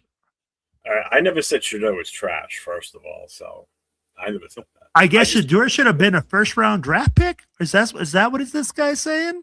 I'd be like, teams passed on him for 5 rounds or 4 rounds, so. I mean, like what? Oh, let me guess. They're gonna say, "Oh, Shador's going to the Pro Bowl." Yeah, Shador's going to the Pro Bowl. I'm like, okay, that's a popularity contest, bro. It's so bad. I want to see that he's all pro. Jeez, man, people are crazy. This is why I agree, Rick. I think Kubiak is a great coordinator with the run game. I love that he goes that West Coast offense. They were pretty balanced this weekend, too. But. Yeah, and it's a great balance to have with the rookie quarterback. If that's the way you want to go. We cannot compete with a top-notch quarterback, and I am fine with he sits 4 to 8 games. He needs to sit the whole year.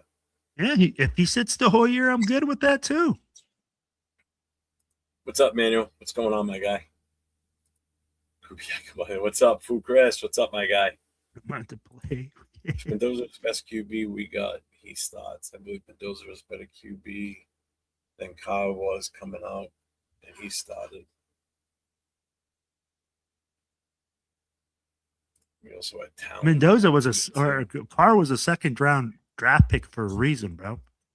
I don't see that either with the receivers from there either. The only one is what the hell's the kid's name? Surratt. Mm-hmm. Right? Surratt. I like him better out of there. If you're gonna take any receiver from that team, it'd be him.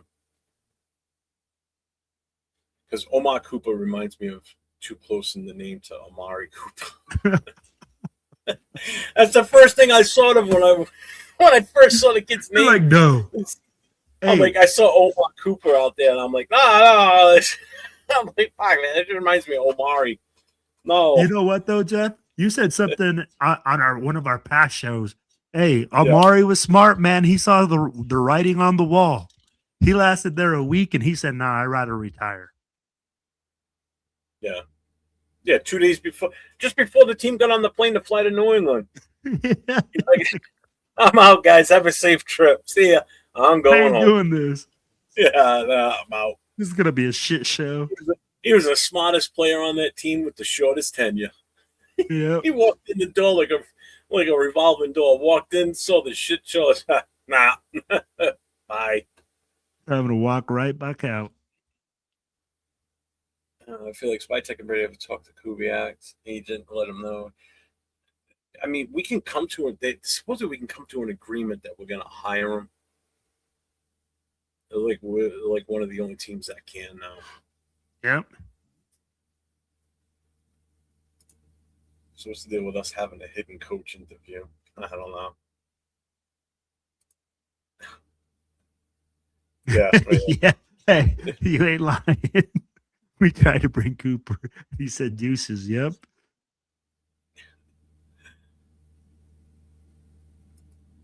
Yeah, we're here, Sue. How you doing, Sue? Welcome in. Conti's a bust. Those is 22. Yeah, see, so he's only 4 years, 3 years. Okay. Did you see that there was a bullshit thing put out just the other day about the whole Mark Cuban offering him like $36 million to stay in Indiana for 1 more year? Like, if that was only true. If that was true, do you really think Fernando Mendoza would have came out? No. I just saw that. I'm like, yeah, that's bullshit. Bro, I would have literally been like, okay, man, he's going to make more money on his $36 million in 1 year than he does almost his whole rookie. Yeah. His whole rookie year contract. Still is going to make people regret not taking him. Oh my gosh. I don't think he's that good. You Render fans trash the hell out of your door. Now you're complaining about Mendoza. Quit crying and get your damn quarterback. You Raider fans trash the hell out of your Door. I'm not complaining about Mendoza. I'm just. And See, what door are we trashing? All right. I guess I need to set the record straight again because I've said this I don't know how many damn times. It's not that I have a problem with Mendoza.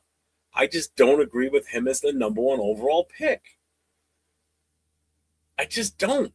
Now, again, and I've said this too, if we do address the offensive line in free agency, because there's no guarantee we can, but if we do, and we get the right guys in here that we know can protect and help this offensive line going forward, then by all means, go get the fucking kid. Okay? I will be all on board with it. But if we can't address an offensive line in free agency and bring in at least one or two veterans that we know are going to be able to help and not guys like Kappa and Forsythe that I know are going to be able to do the job and do the job well enough to support this kid, again, part of his supporting cast, because the supporting cast is garbage right now on this team, then I'm all for it. Get the right guys in there in front of him. Protect him. It'll help the running game. Help the running game, you help your quarterback. No matter who's back there playing, whether it's Joe Schmo from down the street who walked in, had a tryout, and they loved him, or if it's Mendoza, or if it's Will decides to fly to Vegas and try out for quarterback, and they're like, Will, you're the man. You're going to start for us because Going to the Super Bowl. That's going to make you look like a superstar. Okay? Hey. I'm fine with the kid. I'm not questioning his ability to play the game. I just don't think he's the right fit, and I don't think he's a number one overall based on talent. Meaning, there's guys in this draft that are more talented in different positions than a quarterback, being, unfortunately, Mendoza, because he's the highest-ranked quarterback in this draft. And that's one of our glaring needs as a quarterback. I get it. So I'm not shitting on Mendoza and not saying that he can't play the game. I just don't think he's the right fit for us at this time. That's Damn. all. Clip that. Oh, trash the hell out. All right, that's what he said. You Raider fans trash the hell out of Sanders. Now you're complaining about Mendoza. Quit trying to get your damn quarterback. No, and I said the same thing last year about Shador. I was never on board with him from the get-go. I was never on board. I thought the hype was too much because of the name. I didn't think he was that good. And I'm sorry. I in that case, I don't think it was that. I think his talent wasn't that good. I don't think his talent was that great at all. I think Travis Hunter covered up a lot of his flaws, and having a team like that built around him at every stop in college made Shador Sanders that much, or his draft stock that much more weaker as a quarterback. How much did Travis Hunter help him too, though? That's what I'm saying. I'm like, that's why I'm like, he covered up a lot of his mistakes. He covered up. I'd be like, if I watch CU football, bro, like, hey, look at the shirt, Jeff. It says CU. Run, run, run. Bro, we watch the games. I'm telling you right now, I'm like, Shador benefited from having a big team around him. No, Sarad did not look good. Yeah, he made the Pro Bowl. What can you say? You should get help and quit being. I'm not being a fucking hater, dude. I said it. He made the Pro Bowl. He made the Pro Bowl. Hey, the Pro Bowl is a popularity contest. Stop acting like the Pro Bowl is like the All-Pro team. The Super Bowl. He made it. Shit, man. Look at Gardner Minshew made the Pro Bowl a 2 years ago or whatever. But he made it as an alternate, and he was like the sixth option as an alternate. So, yeah. And he'll forever be known as a Pro Bowler in that year because, two other guys were playing one was playing in the Super Bowl. This guy was hurt during the season. So by default, he makes the Pro Bowl. It's a watered down version. Thank God they still don't play the actual football game because talk about watered down version. I mean, you go to the Pro Bowl to watch these guys play. You're expecting all the real superstars. And then you go, oh, Gardner Minshew starting for the AFC. What? Bro, it's like the NBA All-Star team now. It's all just a freaking popularity contest. I'm like, it's not. Hey, it is. When he's being picked by his peers. That's why the All-Pro means more. Yep. All pro Because you're means more picked because by it's your voted peers. by their peers. Yep. Let's see. Jarrett Stidham, Aiden O'Connell, Jimmy Garoppolo, Brian Hoyer, Gardner Minshew, Aiden O'Connell, Desmond Ritter. You listed O'Connell twice, but that's okay. Geno Smith, Kenny Pickett, and you guys wanted a defensive end, a left tackle. Okay. Yeah. Yeah. Sorry. Hey, we're not saying that any of these guys were quality picks. What we're saying is that this team isn't ready for Fernando Mendoza. Fucking coach, I wish I had pulled an Amari my senior year of high school on my football team.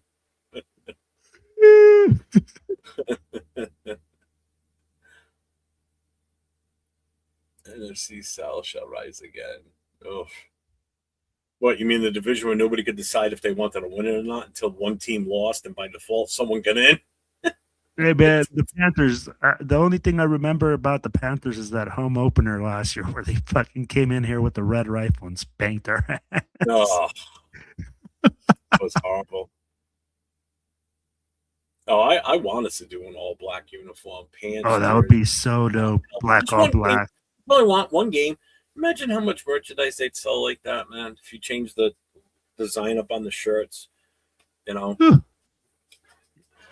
Bro, mini helmets in black you would sell, or real authentic style helmet. Bro, on black uniform for the Raiders, that it would sell like hotcakes.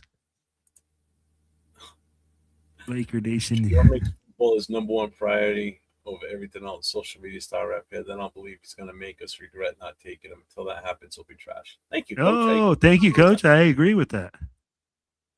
805 is sticking up for me here. Don't worry, Jeff. I can say I have a problem with Mendoza at number one. They can yell at me. They already yell at me anyway, so I don't really care. And I mean, it gets funny because we're not saying again that Mendoza is not a good player. We're saying that he's just not the right fit for the Raiders at this time.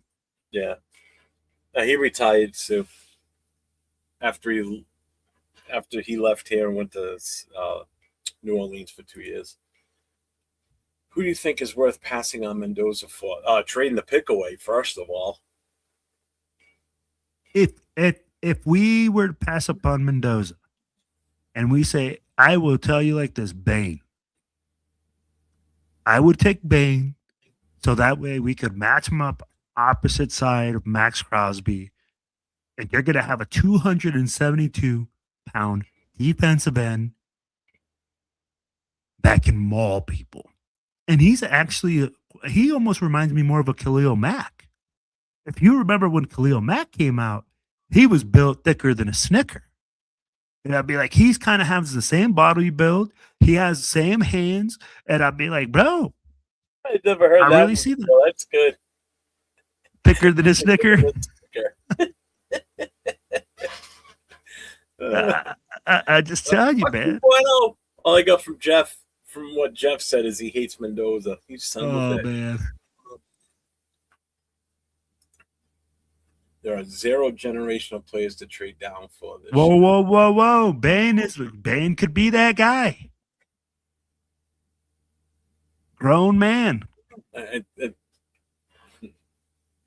think they're more generational than a quarterback. I'm sorry.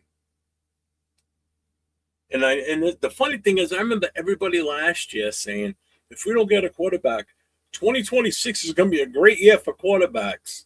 That's the year. Now they're already saying 2027 is going to be even better. I'm never on that kick. Wait until the next year type of thing. Like, oh, they're going to be better next year. Let's, and that's the other thing you hear. Oh, 2027 is going to be so much better at quarterback. Yeah, you know why? Because of one person and his last goddamn name. That's the only reason. Then you're going to have guys come out like Moore next year. If Chambliss stays, he's going to get another year under his belt. No, he's not staying. They already denied it. Well, they denied it, but he's appealing it. Dude, he's not going to get it. He's going.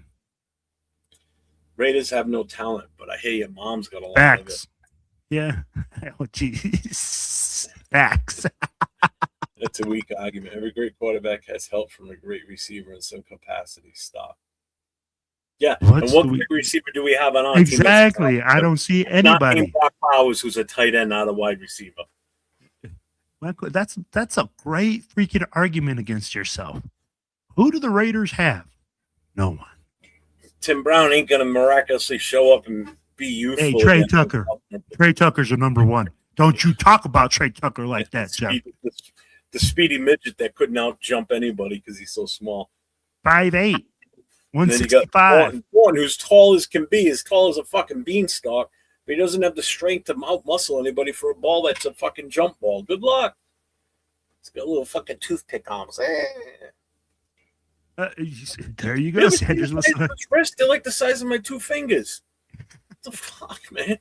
Guys, you seen his calves? Holy shit. Yeah, right here. Hey, Sanders was selected to. Likes that guy. Hey, let him know why Sanders was selected to the Pro Bowl, Jeff. Let him know. I mean, like, Laker Nation, do your fact checking. This is why, because somebody else turned it down. Because of Myles Garrett turned it down? Yeah, but I thought Drake May not going in, though, too, because he's playing in the Super Bowl, so that opened up another quarterback slump right there. Yeah, it's so stupid. The Pro Bowl is flag football 100%.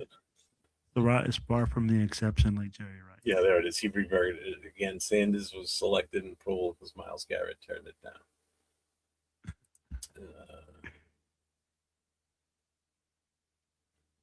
Derek Carr made the Pro Bowl as an alternate, but I don't hear anybody trashing him. What's the difference? Just I never trashed him. I never even. What's your point? I don't get it.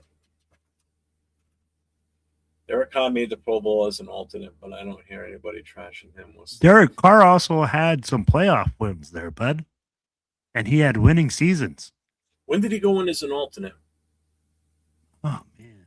Was he an alternate his after he had already left us, but he was still picked in the Pro Bowl? I don't know. I think it was the year before that. Because he was still a Raider. Well, I think it's the year he participated in that Pro Bowl as a Raider because he was still technically on our roster. Yeah, I think it was the year we got Devontae.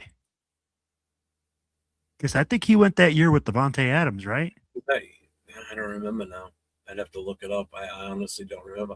I do know that when he was in the Pro Bowl, after we already knew we weren't bringing him back, he lit it the fuck up in the skills. Sort of like, because that was the one in Vegas. That was the Pro Bowl in Vegas. It was kind of like a, haha, fuck you. No, yeah. You're right. What's up, Lucky? Was it that one? No, he went to the Pro Bowl 4 times, bro. He went 2005, 2015 through 2017, and then 2022. So he has 4 times. He's a 4-time Pro Bowler. Yeah. And I'm still so. What's up, Robert Devine? He says Webb tomorrow. That could be. We'll see. Well, he's the only one right now that we could outright hire.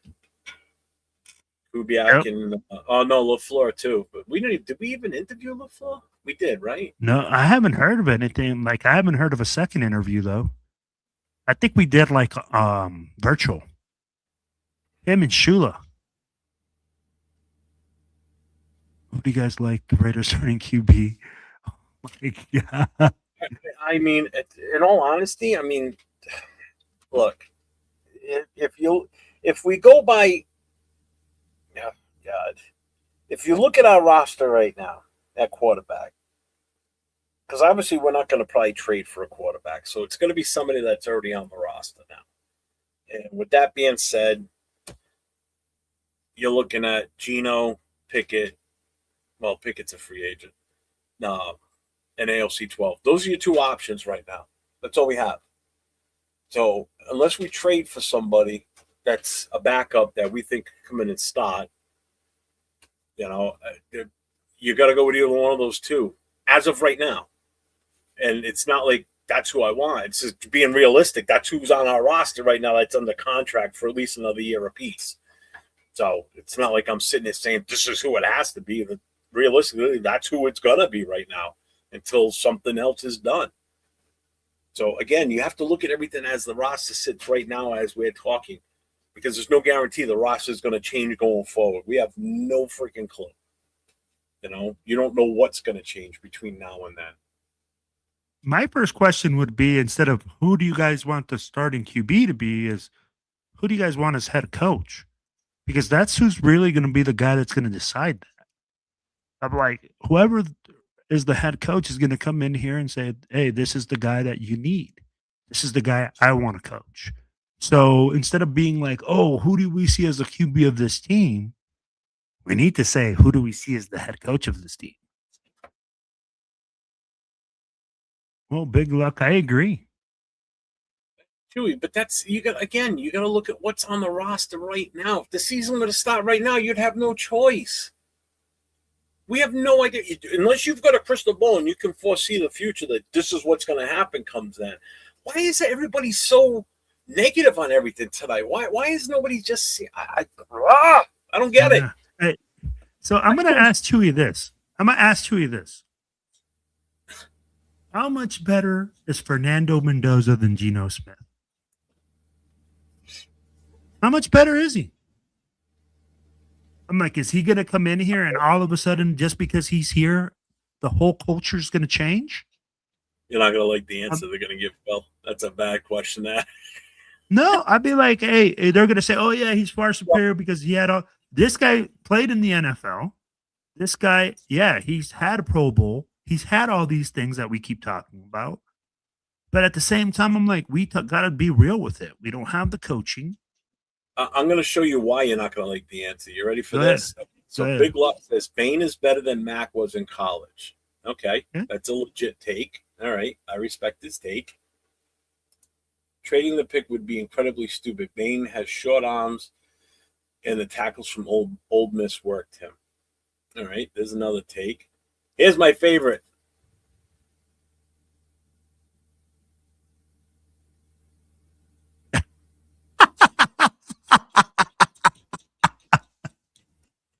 Hey, sorry, wait. Hey, so you're going to tell me that Bain is mid as fuck, but then I'm going to ask you this. What did Fernando Mendoza do in the championship game? 187 yards passing? Separated date beta. 187 yards. Tell me that he had this game where he took over the game and made you say he's the number one pick. Miami's defense kept that game close. And Bain's part of the reason. Another one. Bain will get punked in the NFL. Exactly. Don't wait for next year for a QB. Let's see. Do it this year, Mendoza. Albert Sports tweeted Davis Webb left Vegas, is flying now to Denver, and he's going to Baltimore for OC interview. Yeah. See, Coach says it too. What makes you say that? And that was this comment. Yep. Let's see, wait till the JV phenom comes out, then get QB. Transfer portal ruin the draft. Oh, definitely, 100%, Bueno. Yep, 100%. Agree with that 100%, man. Yep. If he doesn't like the team with the number one overall, or they feel like they could improve their stock, they will just stay another year in college. Yep, guaranteed money for them. They're not stupid. Absolutely not stupid. Yep. I think Lakers still try to defend you. Yeah, salute to the Madden GMs in the chat. Why do you think Bain will get punked? He's talking to Rick. So here it is. Bain has short arms, and those tackles at NFL will neutralize him. Hey, did you see that against Indiana? Bain played. Bain played against some future accountants. The NFL is different.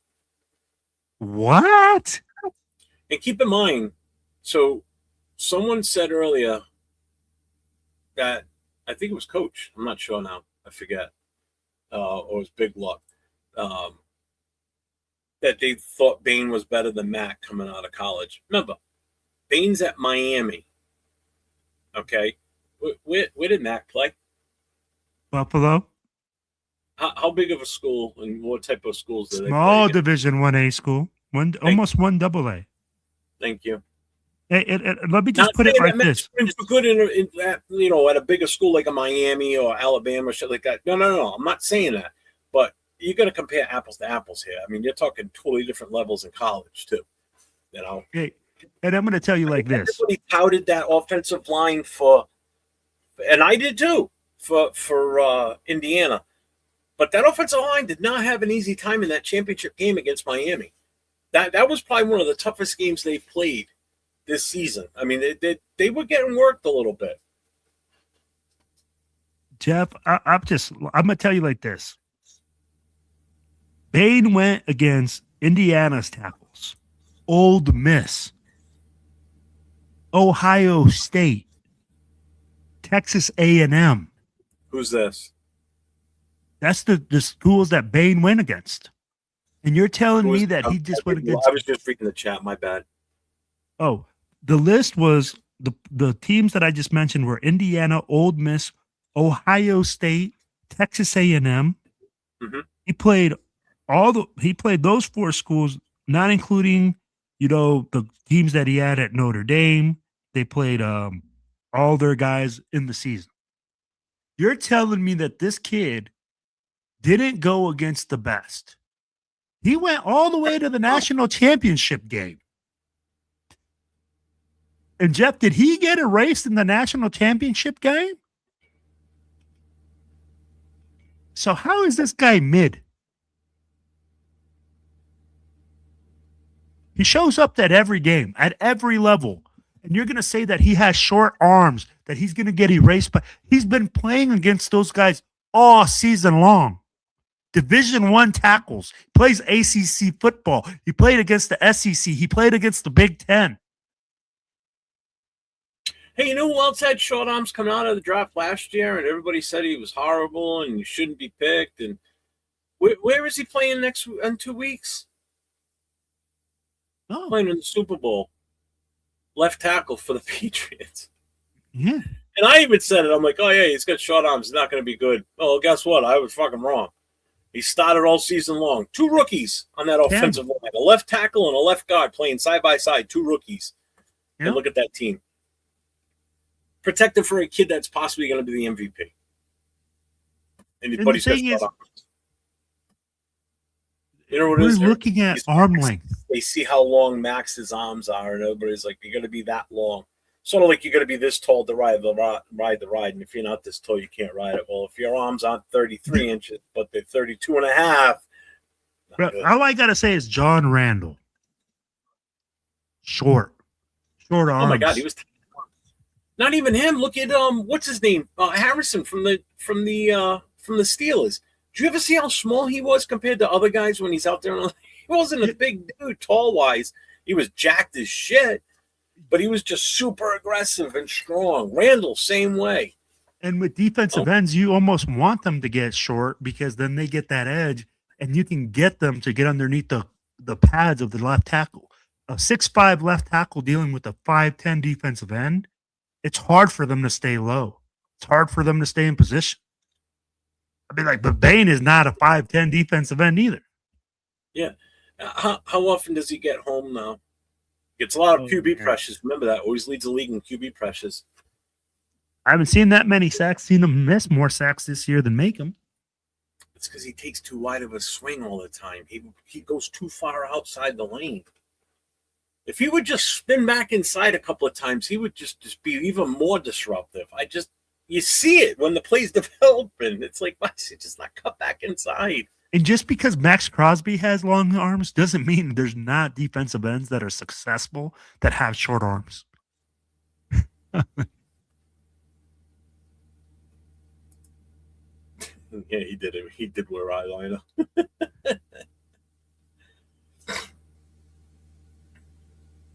Draft Mendoza, let's build it on his rookie contract. Beautiful, beautiful lady, man. Yeah, I'm not bueno. Yeah, he's delusional. Webb, Kingsbury, Glenn Schumann as head coach, OC and DC. Schumann, where's he from? Obviously, he's the DC. Yeah, I'm like, Schumann, where's he from? Pigs, where's he from? You just said Pete Carroll was the man, right? Then bringing in Gino the Bum Smith, another losing season, and some more horrible takes when it comes to the nation. Oh, here we go. Hey, I ate crow on that one. I wasn't. I don't think anybody expected us to be that bad with Pete Carroll here last year. That bit everybody in the ass. Yep, I agree. So Glenn Schumann is the defensive coordinator for Georgia. Oh, he said 8 interceptions. Whatever that question was, I forgot how far back that was. I mean, I'm 10 minutes behind still in the chat. Seriously, I can't catch up no matter what I do. And you're right, too. When you had receivers. Yep. And an O-line in the run game. Yep.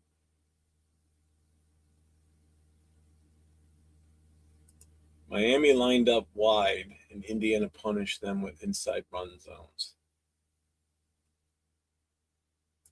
I'm sorry, I'm a Mendoza fan, but he did not win the game. Oh, look at this. So, Ja Raider. I'm sorry, I'm a Mendoza fan, but he did not win the game. If Indiana's defense was not that good, I say they lose it. How about you just take away that block punt for the touchdown? That game's over right there. That game's different right there. They lose that game. And I agree with Ja Raider. I mean, like, again, that's why I said, hey, show me where Mendoza took over that game and made it his own. He didn't. He struggled. I'll be like, that's why I said, I'm like, how are you going to be a franchise guy in the championship game in college football? You can't take over the game. Pig says Bain is fine. Short-arm defensive ends are just extremely rare in the NFL versus tackles with insane length on every team. Facts. I can't disagree with that either. Jeff, the Raiders are going to give you an ulcer. You give me an ulcer, they're going to give me another heart attack. Yes, another. I've already had one heart attack in 2017, so don't want another one. Chat's going to give me a heart attack tonight. But O-line in general has been trending down over the last 10 years or so. That's why we keep saying we have to address the O-line. If you want to get Mendoza, you have to address it. What's up, John? We've pretty much been on the same topic since we started the show. Yeah, we can't. 2 hours ago, we started talking head coaches, and then, as always, I pretty much on every show I've watched, it always transitions to a heavy Mendoza talk. You know, that's why sometimes trying to have a flow on the show just isn't working, because the chat just drives you into the Mendoza side of things.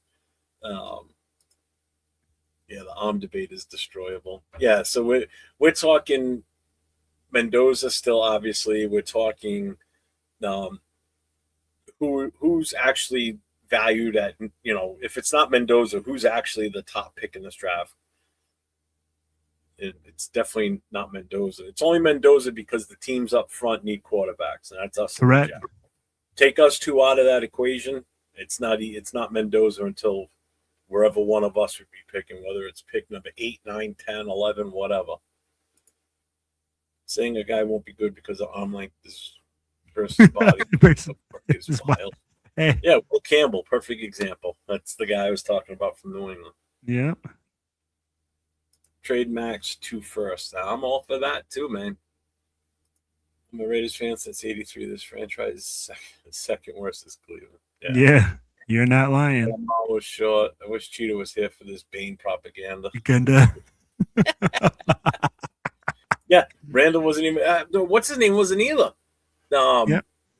Harrison. He wasn't drafted. Yeah, because people look at them and they say, "Oh, you can't play because you have short arms." Well, you have short guess arms, what? but you're not. You don't fit the measurables. Yeah. But guess what? They go. John Randall didn't fit the measurables, but he has a yellow jacket. Yeah. Hey, Harrison didn't fit the measurables, but he has a couple Super Bowl rings and then a big play in the Super Bowl that's probably idolized for like years to come. Short arms is the problem. NFL has short arms. I don't know. I don't go around looking at measurements. Bain had 3.5 sacks last year. Kudos to him for having a good year. The other defensive end at Miami is pretty. Yeah, what the hell is his name? Begins with an M also. With an M. Mater? Miser? Fuck, man. Because he had a good game. I think he had 2 sacks in that championship game. Julius Peppers was pretty good. Yep. Question was about how much better Mendoza would have been over Gino. Oh, yeah. That's it. Messidor. That's it. I think Messidor will have more success in the NFL than Bain. Yeah, I'll take him too. Yeah. Oh, that's where the guy he was talking about, that Sherman. Yeah. He's from Georgia. He's turned down NFL jobs in the past, but I think we could convince him. Be nice. 2016 O-line was good. Hope we get back there. That was a good O-line back then. Let's not act like Indiana won a lot. They were shit show. I don't think they were shit show. I mean, they won. Yeah, I mean, like they won the national championship. If you're a shit show and you could win the national championship, damn. Then shit, we're a shit show. We should be winning the Super Bowl every Yeah, year. By that. What happened to the Raiders? I'm gonna get a heart attack if we don't get Kubiak or Webb. What's up, Jordan? Let's see. What were Mendoza's stats in the college football playoffs? I don't know. Do you have them there? No, but they're going to talk about how he tore up the first 2 teams. And, oh, yeah, he had great success against those teams. I'm just talking about the national championship game. So 805 says, I got to get on a show with Jason and Rundown to have this Mendoza discussion. Could be a fun one. Yeah, because Rundown, they're both all for him. So I hear it from Jason all the time. Do you see another Max Crosby in the draft? Could be Messidor, could be Bain. Anybody. Yeah. That's the other thing we gotta look at. It's like how much can we get for a value for Max now? Because after this year, it's only gonna keep going down. That's why we should have done it last year before the draft. And that's why I say I think you could probably get 2 number 1s right now. That's probably maxed out. I love how people cite the exception to the rule. I just can't get on the Mendoza kick. I'm sorry. And again, like he is drunk. Building an O-line before getting a QB is a pre-salary cap, old school way of thinking.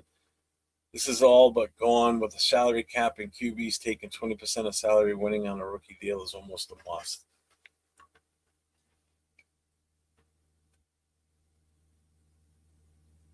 I just can't trust this team to do anything right. That's the other thing that makes me nervous. So he wants to get the offensive line after he gets the quarterback.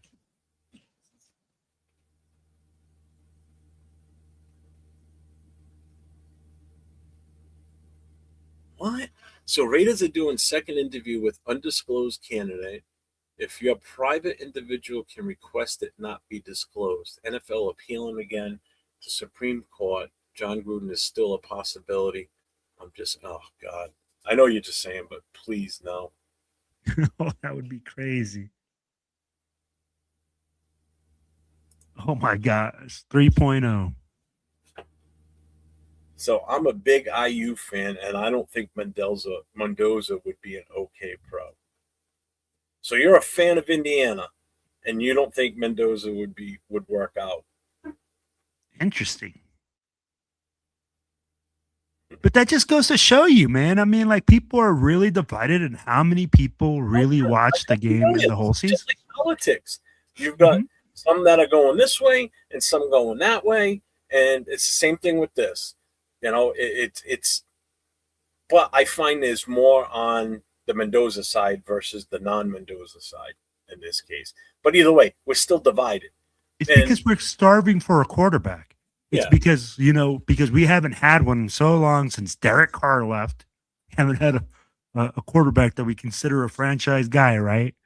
So, I mean, like, that's what and I'm going to tell you like this. 90% of those people think as Mendoza as the solution.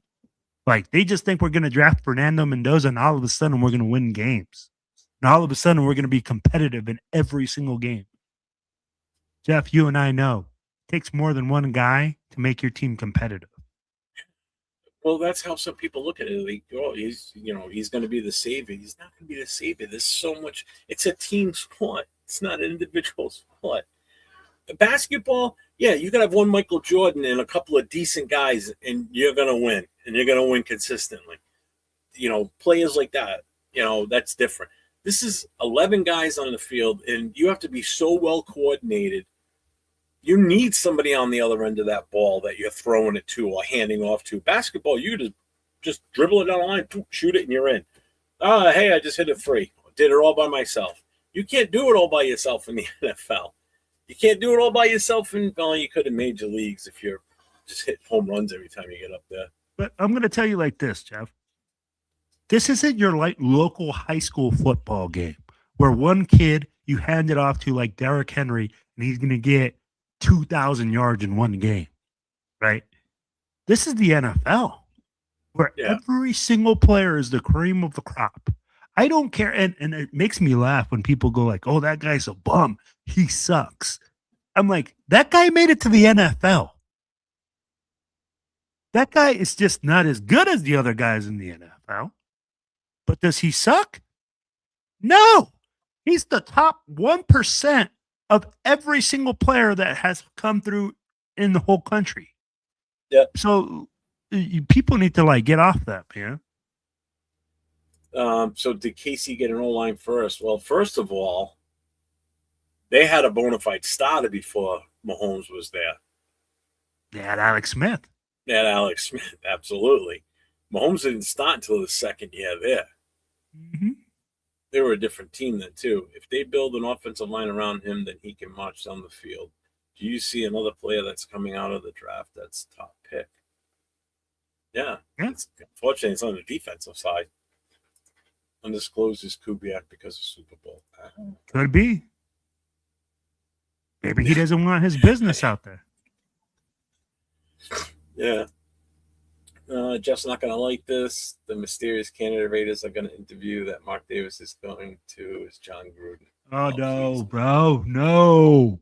We should sign Jalen Phillips in free agency. Oh, we got a $9.99 super chat from Sal. Very interesting the way coaches been hired. I wouldn't count on Gruden.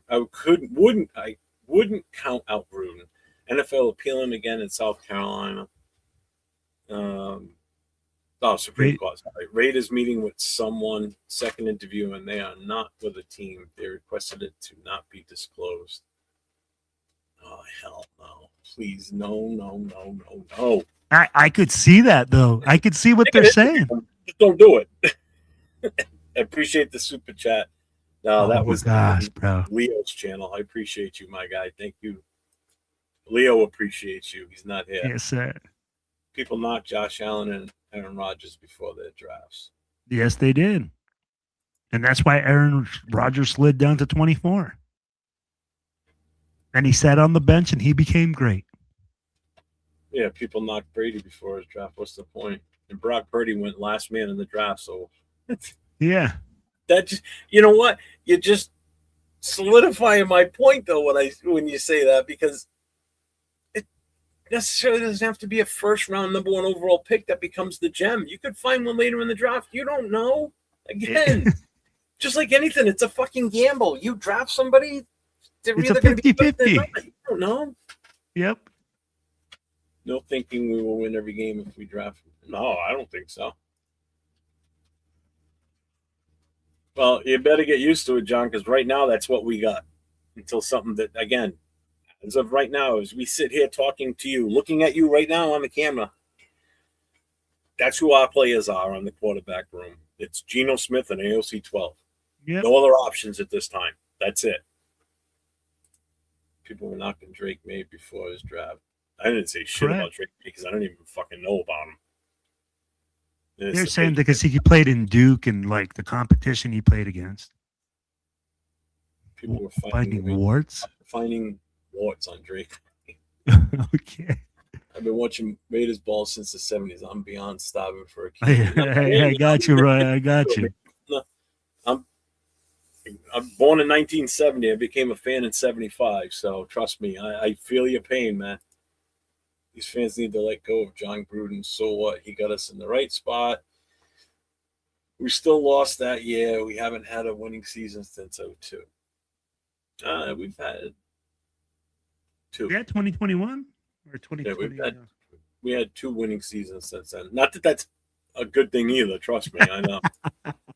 It still sucks. It's like, correct me. Yeah, my bad. In 20 years, 2 good seasons. Sal with the $4.99 super chat again on Leo's channel. Appreciate you, Jeff. You heard me last week. Think people on this narrative. You win Heisman and Natty, you have to take him. Mendoza is not the savior or answer. And it's 100%. True because they're looking at the shiny trophy. They're looking at Mendoza as that trophy. They got him on this pedestal. And again, it's no fault of their own, to be honest with you. It's because we've been so needy for a quarterback, and then finally we get the number 1 pick, and unfortunately, it's not a great quarterback draft. It's one option with the number 1 pick. And it's just the right away that this happens, that we get the number 1 pick. There's not even options. We're not even talking about what are the quarterback option at number 1. Like last year, there was 2 options. Obviously, everybody was talking about Shador and Cam Ward. You know, so there was always those 2 options, and then unfortunately Sanders fell out till the 5th round. You know, years before, that's it. Look at the Brock Bowers rookie season, that draft. There were a bunch of quarterbacks in that. If we would have had the first pick in that one, we'd be sitting pretty because we would have had either Jaden Daniels or Caleb Williams, and then if those 2 didn't fall, go our way, but again, we would have had the number 1. You know, so. There's no debate as to who's the number 1 quarterback. There's it. It's him. He's the only one. We can't even have options. There's nothing to compare him against at number 1. You're going to take him over number 1 overall. The next closest right now is what? Simpson? Yeah, and Simpson ain't even close. We can all agree on that. You know, if everything would have gone the way it should have, which more coming out, then you could possibly say you can compare the 2 because you could take him number 1 or you could take Mendoza, but people would still sway towards Mendoza because won the national championship, defeated Heisman Trophy winner. Heisman Trophy winner. And, you know, he'd have more in his side on those accolades. I get that. I still don't think he should have won the Heisman, but that's okay. You know what? I love this comment, man. He's saying it. Hey, he's not the savior. But can he be part of the solution? Absolutely. And we've said it. The team just isn't ready for a guy. And he's not this guy that's a game changer. I mean, like, tell me that you see this guy coming in and making this team an absolute winner from day 1. He's not that type. He needs people around him to be successful. You're going to trade Bowers? Oh, jeez. Let's not. No, dude. No. Unfortunately, we can't fire Mark. That's the shitty part. I hope the mysterious interview is Kurt Signetti. Yeah, that could be. Trust me, I'd rather be him than Gruden. Even though I don't think he's going to leave the college ranks. Not for less than 13 mil a year. Not be disclosed. It's for other reasons that are private. Yeah, these guys aren't finished products. Mendoza was only 22, and he should get better. There's the thing. He should get better. Oh, Tomlin, I wish. I'm looking right at you, the camera. Am I freaking out? What's up, AL? What's going on, my guy? What's up, Cassie? Patriots are ranked 14th, middle of the road. Yeah, that's with 2 rookies. 2 starting rookies on the left side, though. Mm-hmm. They're improving from where they were. They needed offensive linemen, and guess what? They addressed it in the draft, and look what it did. How did our last first-round pick pan out? It can happen at any position, no guarantees, no matter what position we draft, so why not Mendoza? No, and I get that. I told you. I'm not against drafting them. It's just... Wait, what does he mean can happen? Our last first-rounder. Our last first-rounder is Genty. Is he calling Genty a bust already? The last first-round pick pan out. It can happen at any position. No guarantees, no matter what position we draft. So why not Mendoza? If you're calling Ashton Genty a bust already, no, I'd be like, that's not what he's saying. I'm not reading it that way. You're reading How did our last first pan out? Differently than I'm interpreting it. What can you? But what do you be? So yeah, I'm interpreting it different, so I'm kind of He's confused. talking about how the first pick pans out. So it panned out okay with Genti, even though the Yeah. offensive line sucked. Okay, but it still panned out for us in the long run. Ah, I see. I see. I see. Okay. Okay. Okay. You looked at it black and white. I looked at Yeah. it shiny and nice. No, no, I get what you're saying. I get what you're saying. You looked at all the other details. I Except looked for at it as like, wait a minute. see, you didn't read the whole book. You just looked at the cover. Yeah, that's what it is. Kubiak or bust. If it's Gruden, the mysterious candidate we are interviewing, and we hire him, I'm gonna lose my shit. Yeah, you and me both, man. I don't see what we would get with Gruden 3.0 that we didn't get with 1.0 and 2.0. We'll be happy when Ooh. he loses the super chats later. I, Lower from South, 499. I'd rather trade or back, Mazador. get paid to team up with Crosby, build inside out. We can hit next year with someone else's round one, deeper class next year. And that's what I was saying earlier. It's like everybody always says next year's draft for quarterback. But that's value for your first round pick right there. That's total value. Agreed. Because you put those two out there together. First of all, Crosby has never had a guy playing opposite hit of him with the talent of this kid. Agreed. That's number one. That's totally number one. Because as they're double teaming Max, guess who's on single? Who's being singled up? Bang. And his short arms aren't going to matter. Well, and if you're sliding protection, I mean, like you put them on defensive ends, that's what gives you the one-on-ones. Like I said, Leo's going to be happy when he checks his super chats later. Oh man, that guy. He's going to be like, "What the hell happened?" He goes, "I ought to not do shows more often." You're gonna turn down an interview with the Jets? Jets. Hey, I would too. Why would let me tell you like this. Why would the Jets be interviewing anyone right now? Don't they still have a head coach? OC. Oh, wow. OC, okay. A team that's 3-14 with no good QB is always ready for a QB. Mendoza would be the best QB prospect in the Of course he's the best. It's the only option this year. There is no other option. If you're drafting in the first round and you draft another quarterback, we have no clue who's coming out next year. Exactly. If you go based on right now, Mendoza's hands down the only one. But look at I love that. Give him a legit O-line. You have to give him a legit O-line. Correct. Hey, if you give him a legit coaching staff and O-line, hell yeah, he's going to bring a great prospect. I'd be like, that's exactly what we need to do in order for him to be successful. Jeff, haven't we said that like 15 times? To get him people to help make him and us successful. Yeah, I agree. Yeah. It's still going to be the tough feat. Bears weren't ready for a QB either, and that worked out after 1 year, and they fixed the line. Same with Drake May. It can work, but it will take at least 2 years. It could happen, but I'd be like, the Bears ass whooped the first year too. And let's be real. How lucky can you get when you find a Ben Johnson coming out 1 year as a coach? I'd be like, and that's what we're hoping we're going to get if Kubiak's the one. Yeah, that's what we're hoping. We're hoping to replicate and hit gold. And I mean, like, but how lucky could you be? I mean, like, honestly, the Bears, the way that they retooled, they had a massive amount of picks. Mm-hmm. You know, which, oh my God, yeah. You know, and they traded back in one draft. You remember that, Jeff? They traded back to acquire all those draft picks to get to get Caleb Williams. So. And thing is, and then they went after KC's offensive line. They grabbed two guys. Yep. They grabbed two offensive linemen, which is why KC was so bad, and which is why Mahomes wasn't even a shadow of himself this past season. He was horrible this year. Yep. And plus, he's got he really doesn't have a lot of skillful players around him. He's got Kelsey. That's like the only one he can count on, and he's not going to have him next year. And they're not going to have Mahomes for probably about maybe the first half of the season. So they take two offensive linemen from there. They bring Swift in. Odunze's already there. Caleb Williams is already there. You got Cole Kmet, and they took Loveland, who's another great tight end. and they're off to the races. And look what happened with them. They fall one game shy of making it to the NFC Championship.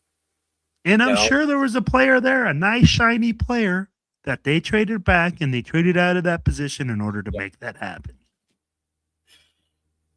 Wait. He's always hurt. Yeah, he hasn't had. He missed quite a few games this season too. This season. Let's see.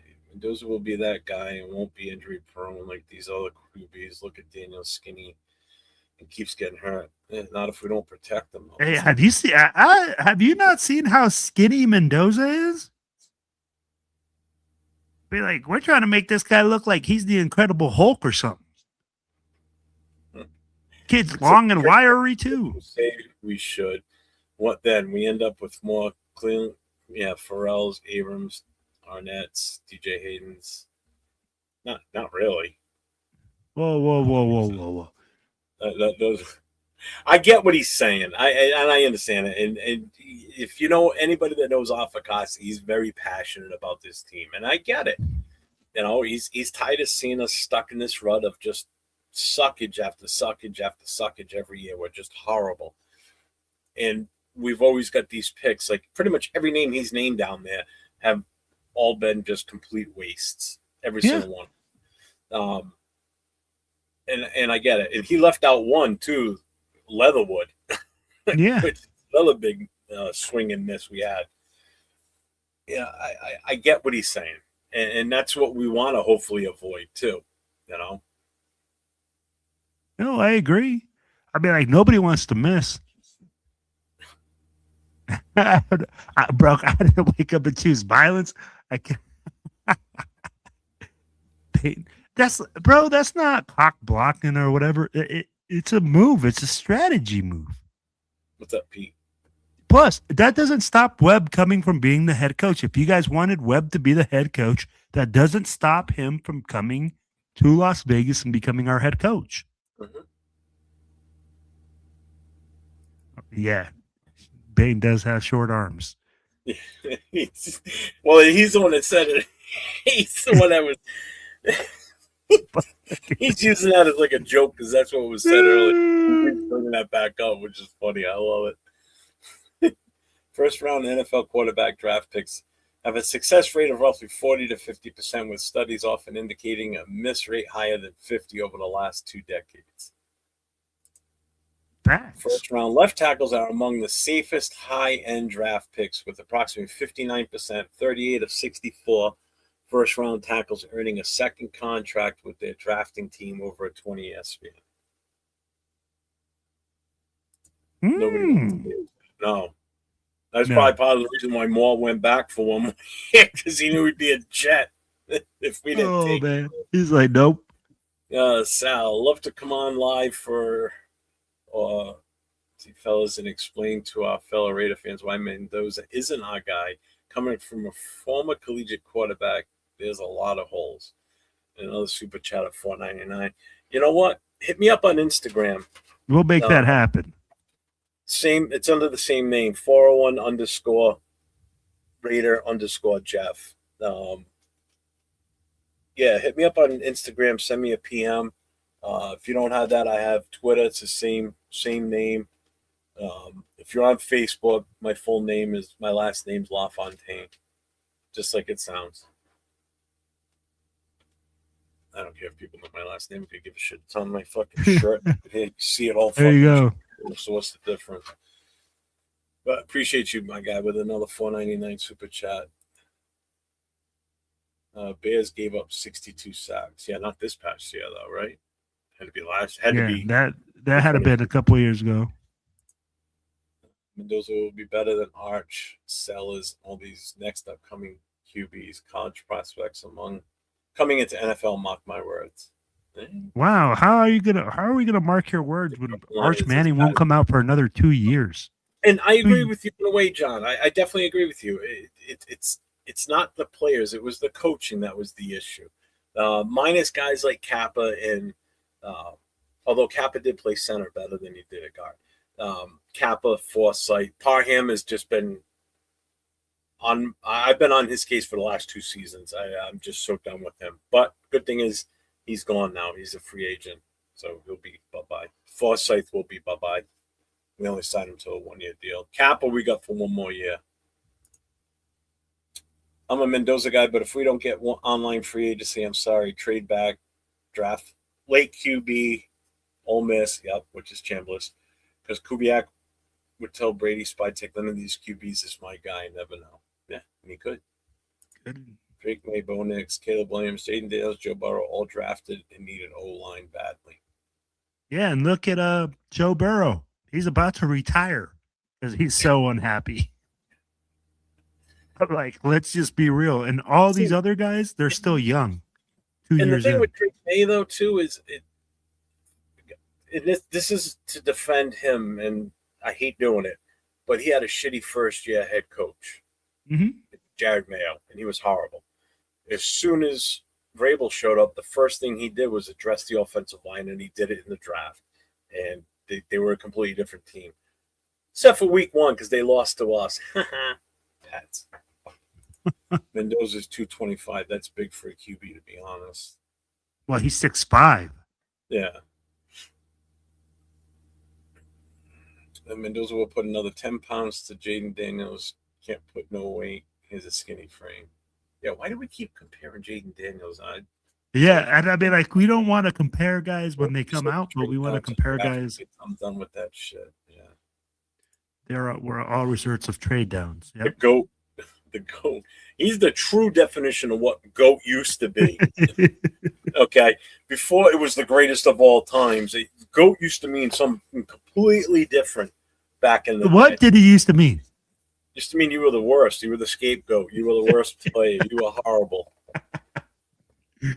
When you were called the GOAT, it wasn't a good thing back then. Because one of those kids changed it up, Jeff. One of those kids was like, well, I'm the GOAT, greatest of all time. Yeah, because they were like, oh, look at the anagram this sentence. Oh, yeah, greatest of all time. Ah, yeah. Michael Jordan's the GOAT. Ari is another, but we didn't trade down for him. Yeah, true, we didn't. It was just a bad pick. Oh, man, that was a terrible pick. Look at the mock trade. These picks hadn't panned out either. Absolutely. That's why I have not. Did I show it? I've done, I think, one. I think I showed one mock draft that I did. I'm not doing any mock drafts. Like last year, this time, we were doing mock drafts like fucking crazy. I'm not doing it this year. I don't even know who our coach is. How am I going to do a mock draft without even having an That's the other thing, too. You know? Like, oh, yeah. We're just going to draft Mendoza regardless of whoever's coming out. He's I mean, like, it should be. Luck. We could bring him back. I mean, if you want, I mean, we can reach out to his fan club. I'm sure he's got one hell of a fan club. Oh, that's just basically, yeah. I'll take Rich Gannon's endorsement. Thank you. Let me see. Am I finally caught up with this? Good God. Wants to be upset with you two. Don't want Mendoza. When we've waited as a nation for years for a first round, potentially franchise QB since DC, but the other half knows you're not being biased. Or, oh, there's more. Or you may just see something the majority don't see. I don't think it's the fact that I'm seeing something the majority doesn't see. I just want more value for my number one pick. That's all. That's all I'm asking. Is just consider it. That's all. You see, and for me, I'm looking at it as we're not ready for a guy like that. I'll be like, I want to be able to say like, oh yeah, we're a great landing spot for Mendoza. But Jeff, we both talked about it. This is not a good landing spot for him right now. We don't have the weapons. We don't have the offensive line. We don't have guys in place in order for him to be successful. So we're not saying don't draft Mendoza because he's not a good player. We're saying if we're not ready for Mendoza, don't do it because you're just going to bring him in and then he's going to be added to that list. Here's my other take on this, and thank you, Sal. I'll check it when we're done here. I appreciate that, and thank you for the $1.99 super chat. Man, Leo's really gonna love you tonight. Um, eh,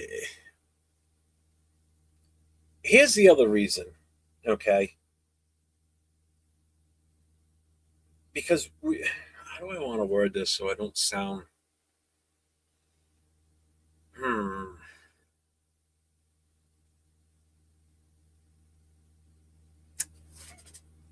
This is gonna come out wrong. I know it's gonna come out wrong with the way I want to word this. I'm just trying to think of how to word this so it.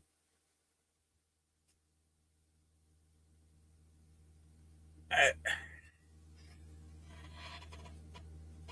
you know what? I, I just can't think of how I want to word this. There's something I specifically wanted to say about this whole thing. We haven't confidently, no matter who's in charge, and now we're getting this a GM for the second, a GM on his second year. Until I see otherwise, this is what makes me nervous about going and making this move for a quarterback like this. We haven't shown stability in being able to do the right thing in free agency. Okay. And I'm not going way back. Okay. As soon as I start seeing a stable momentum on what we do in building the team going forward, then I could get behind something like taking him overall number 1. Am I making sense? Yeah. I'm just trying to like everything in my head's like a freaking rat's nest right now as I'm What you're trying to trying to say is that you want to see stability. You want to see. yeah, And like here's the I thing. want to Here's see the if hard thing. we're moving in the right direction first.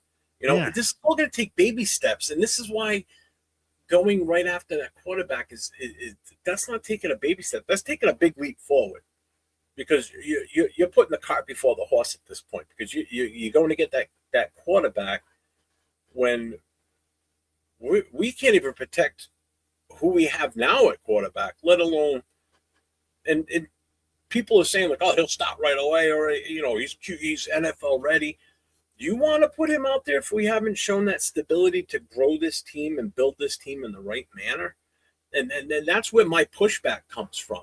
Again, I'm not questioning his ability or his talent. I'm questioning us as an organization to do the right thing to help him so he's in the right place when it's time for him or whoever the quarterback is. The last thing I want to do is bring a rookie quarterback in and kill his confidence because we can't protect him. We can't put the right pieces around him to help him. Exactly. That's how I'm looking at this. I know it seems like I just don't want Mendoza. And everybody keeps taking it this wrong way. That's what I'm going at here is I want to see us progress as a team and reinvent this org. That's what we have to do. We're pretty much going to reinvent this organization going forward because now Spytek and so Brady are the ones running the show basically.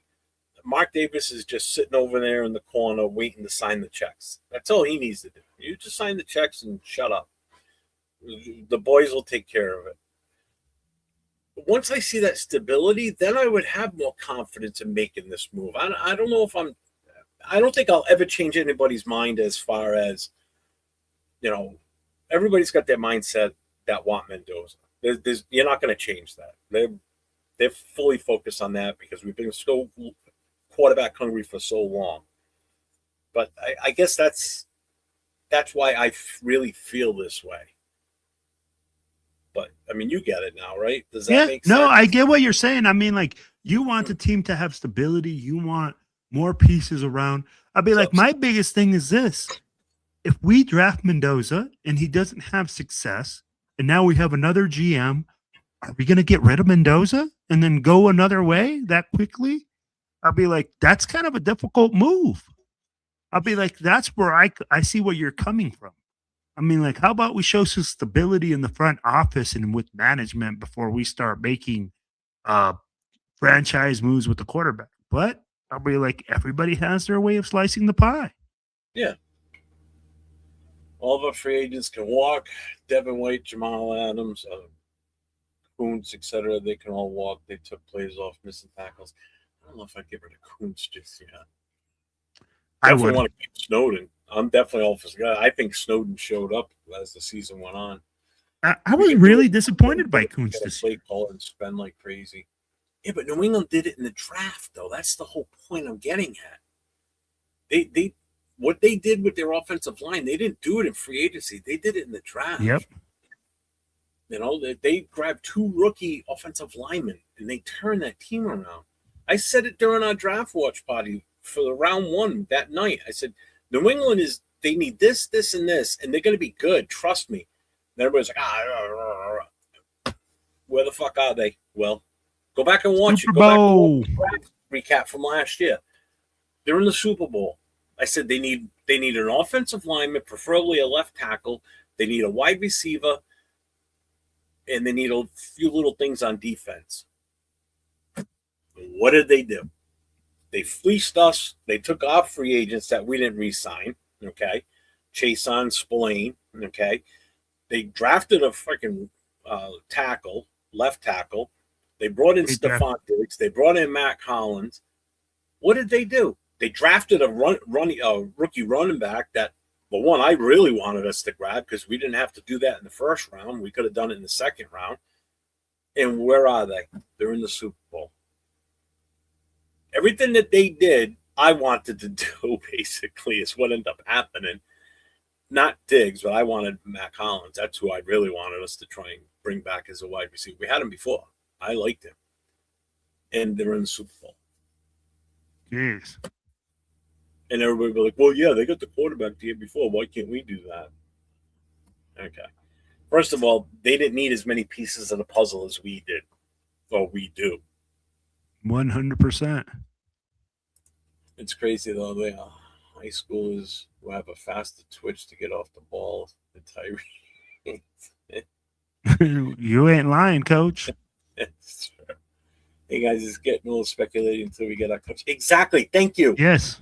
In free agency, until I see those choices, I'm going to refrain from saying anything. I want what's best to win championships. And that's what I keep trying to say. It's like all this talk is for nothing, and everybody gets all worked up over it until we get a head coach and they pick an OC, DC, and we know what direction we're going in. And priority number 1 is head coach. Boom. That's it. 100%. That's what we're talking about right now. But it's just like from The Godfather. Just when I think I'm out, they pull me back into the talk every fucking time. Is this a double stream? What do you mean? Oh, yeah, I got vertical and landscape. Sorry, Bueno, not everybody's together. But there's 3 channels streaming, so you weren't all going to be in the same one anyway tonight. Yeah. He yelled at me the other day. He goes, why don't you just do your show in one stream instead of doing the vertical and that, so everybody's together in the chat? So I did it just for him. I did it in just the vertical. That was that last show we did. Yeah. Yeah. Let's see. If I'm GM and no O-line wants to come here and I draft Mendoza in his career as a threat, my reputation will be on the line. The media will be chasing me. I'll get fired next year. 100%. You have to dress the O-line. Nationwide, Mendoza isn't our guy. So I'm going to tell you right now, I think I got a perfect show for you to come on. I'm going to talk to my co-host. Are you available Thursday night? To get him on with Nate and I. Yeah, man. I'm like, come on Thursday. I'll have him come on. If you're available Thursday night, I'll have you come on the Coast to Coast show with myself and Nate Thursday night. It starts at 10 o'clock Eastern, 7 o'clock Pacific. I'm just throwing that out there right now. But I'll talk to you in the PM after the show's over. I'll hit you up. Yeah, Raider PTSD. Yeah.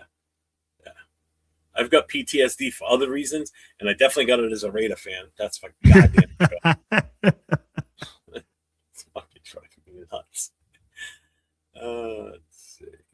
Truth of the matter is the nation has been waiting for a franchise QB as part of the nation. The other half are Latino fans, especially Chicanos and Mendoza gives love. You will keep that right there. That statement is 100% been thinking Factual. that, but if I say it, it could come out the wrong way. No, hey, I'm about as white as they get, even though I'm half Portuguese, so I've got a little, which is you why know I what? so fast in this. Fernando Mendoza is like the AP, right? We hired AP because he was like a Raider and he had that swagger.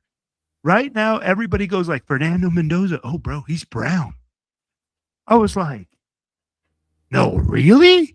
Really? Oh, he speaks Spanish. I'm like, does that make him a better quarterback? Does that make him read defenses better? I'm like, I don't give a damn if he speaks Spanish, English, Portuguese, whatever. I'm like, I just need him to throw touchdowns. We should not worry if Clint Kubiak wasn't interested. He would tell his agent to call the Raiders if he doesn't want the job. Brady has Kubiak contact. Both have mutual interest. Yeah. We all are, Milo. What's up, man? We don't get wet. Kubiak. Riley, not a big fan. Yeah.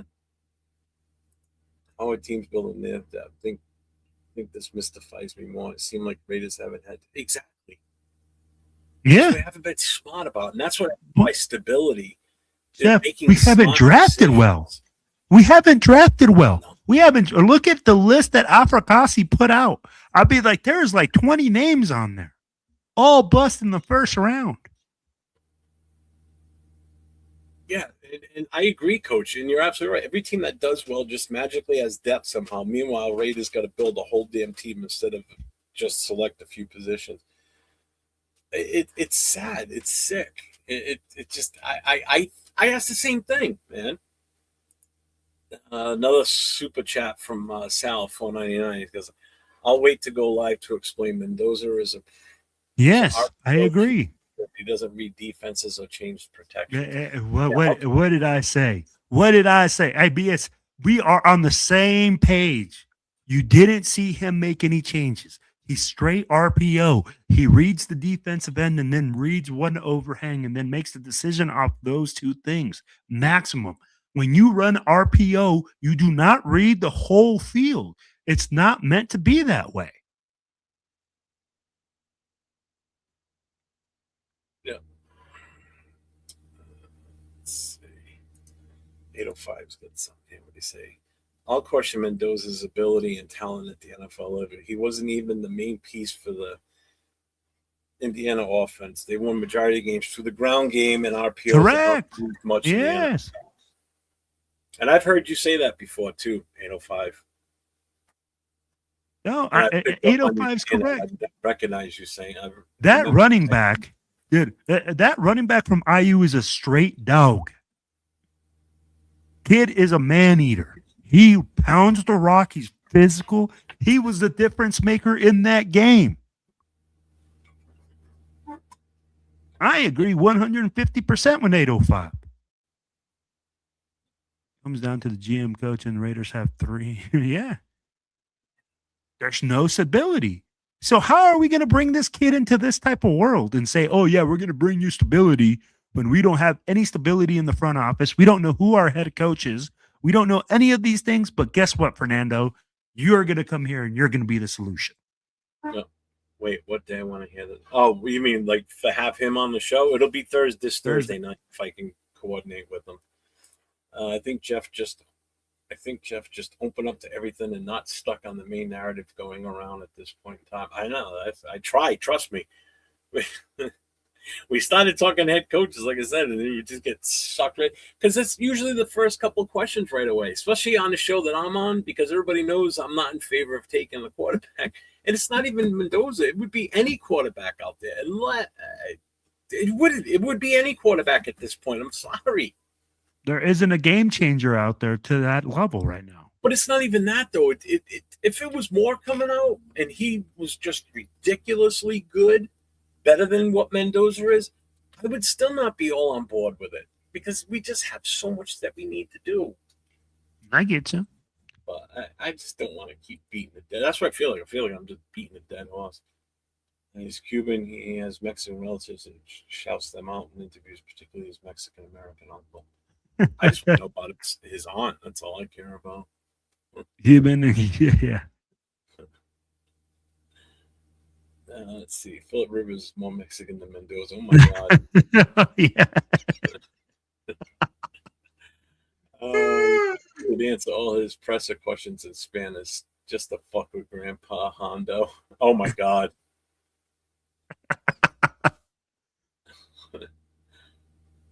Tom Brady's giving me Michael Jordan before he sells someone himself. Yeah, that would totally suck. Oh man. All right. Let's see, Jeff, regardless, brother, I respect your point of view, but I see something special brewing in the nation with Mendoza. Yeah, who knows? It could be. I Could be. I mean, and again, I'm fine with that. I'll eat my crow when the time comes. I'll admit it. If it turns out the complete opposite of what I'm suggesting, trust me, I'm not. If we grab him, I don't want to see him fail, because to see him fail means my Raiders fail. So no, that's not what I want. If we draft him, I'm support him 100%. And don't Agreed. I'm not wearing anybody's. I'm not wearing Mendoza jerseys and anything like that. First of all, I don't buy new players' jerseys. Last time I did that was gallery, so you're not going to see me in that. So if you're going to see me in a jersey, it's going to be like a Howie Long, Otto, Art Shell, Upshaw. Those are the Wisniewski. Those are the ones you're going to see me in. I don't buy new jerseys. Fuck that. It's a waste of money, because then they're gone in 5 years or 4 years, or in jail, and like all the people that have the Henry Ruggs jerseys. Wait. This right here. It says Mendoza's the best pre-play reading, pass pro adjusting QB since Luck.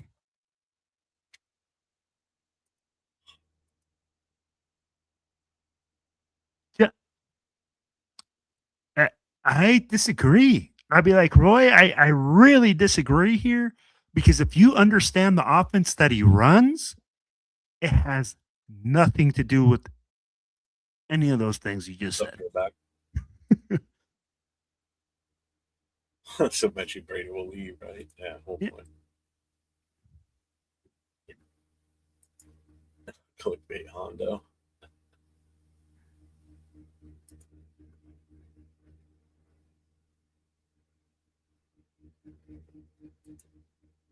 He seems that. I don't know. Don't worry about the horse just a little bit. Yeah. Well, if we had an offensive line, we could push the wagon. Mm-hmm. Hall of Fame rated jerseys. So yeah, exactly. Hey, Besides that, you're not going to see a guy my size wearing a running back jersey, unless it's Bo Jackson. That would probably be the only one. A running back jersey, wide receiver, quarterback. You're not going to see me wearing jerseys of guys that have smaller frames than me. I got to wear the heaviest. Hey, they want you to wear that DP number. Christensen.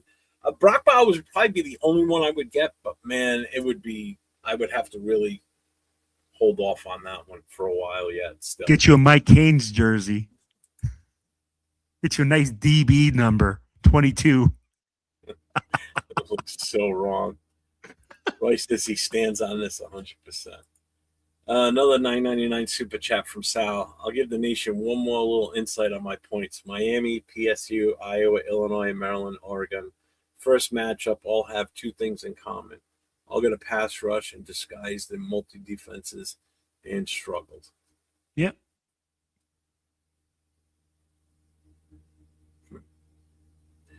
Thank you again for the $9.99 super chat. Appreciate you, brother. And he's right. What they're doing is they mug the line, they come up and they drop different guys and they bring different guys. And when you're telling me that Fernando Mendoza was reading all this, okay, and doing all this, where was this in the national championship game, Jeff? Because I could have sworn I saw Miami corners jumping those freaking throws to the flat after a while, but he was supposed to be reading that.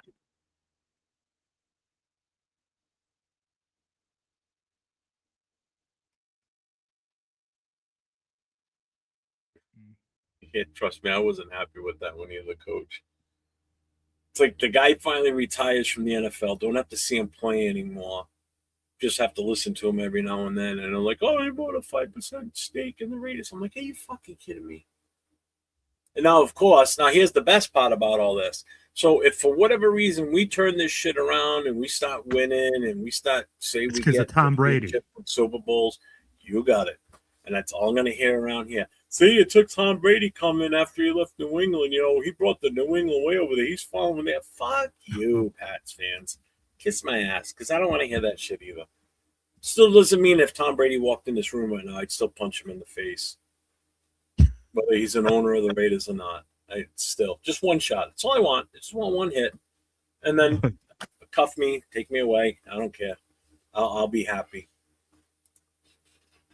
No, I would not wear Alex Leatherwood. All right, so that's the end of the chat. All right, Nightbot's the last one.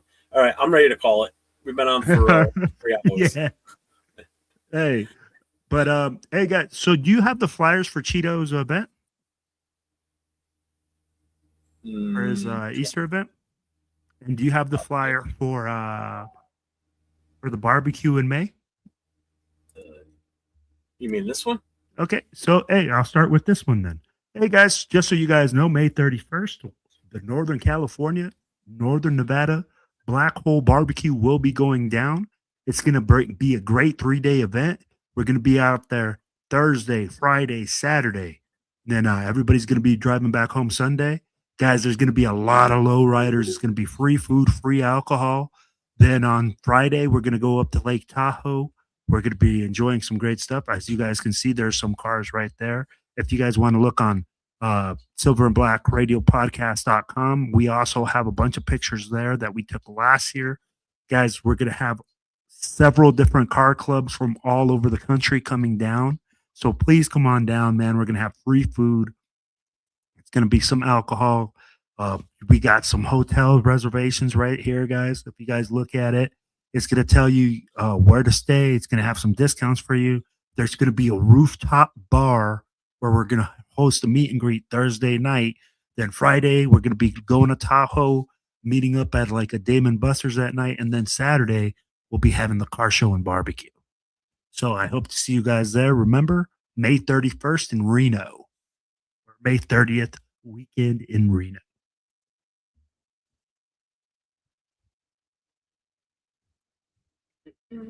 And then let's see. Do we have the one for Cheeto for his Easter event, Joe?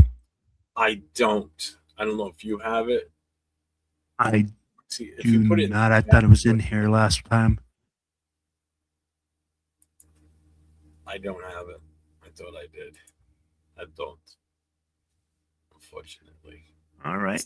It's not in the. It's not in StreamYard. I don't have it in there. All right.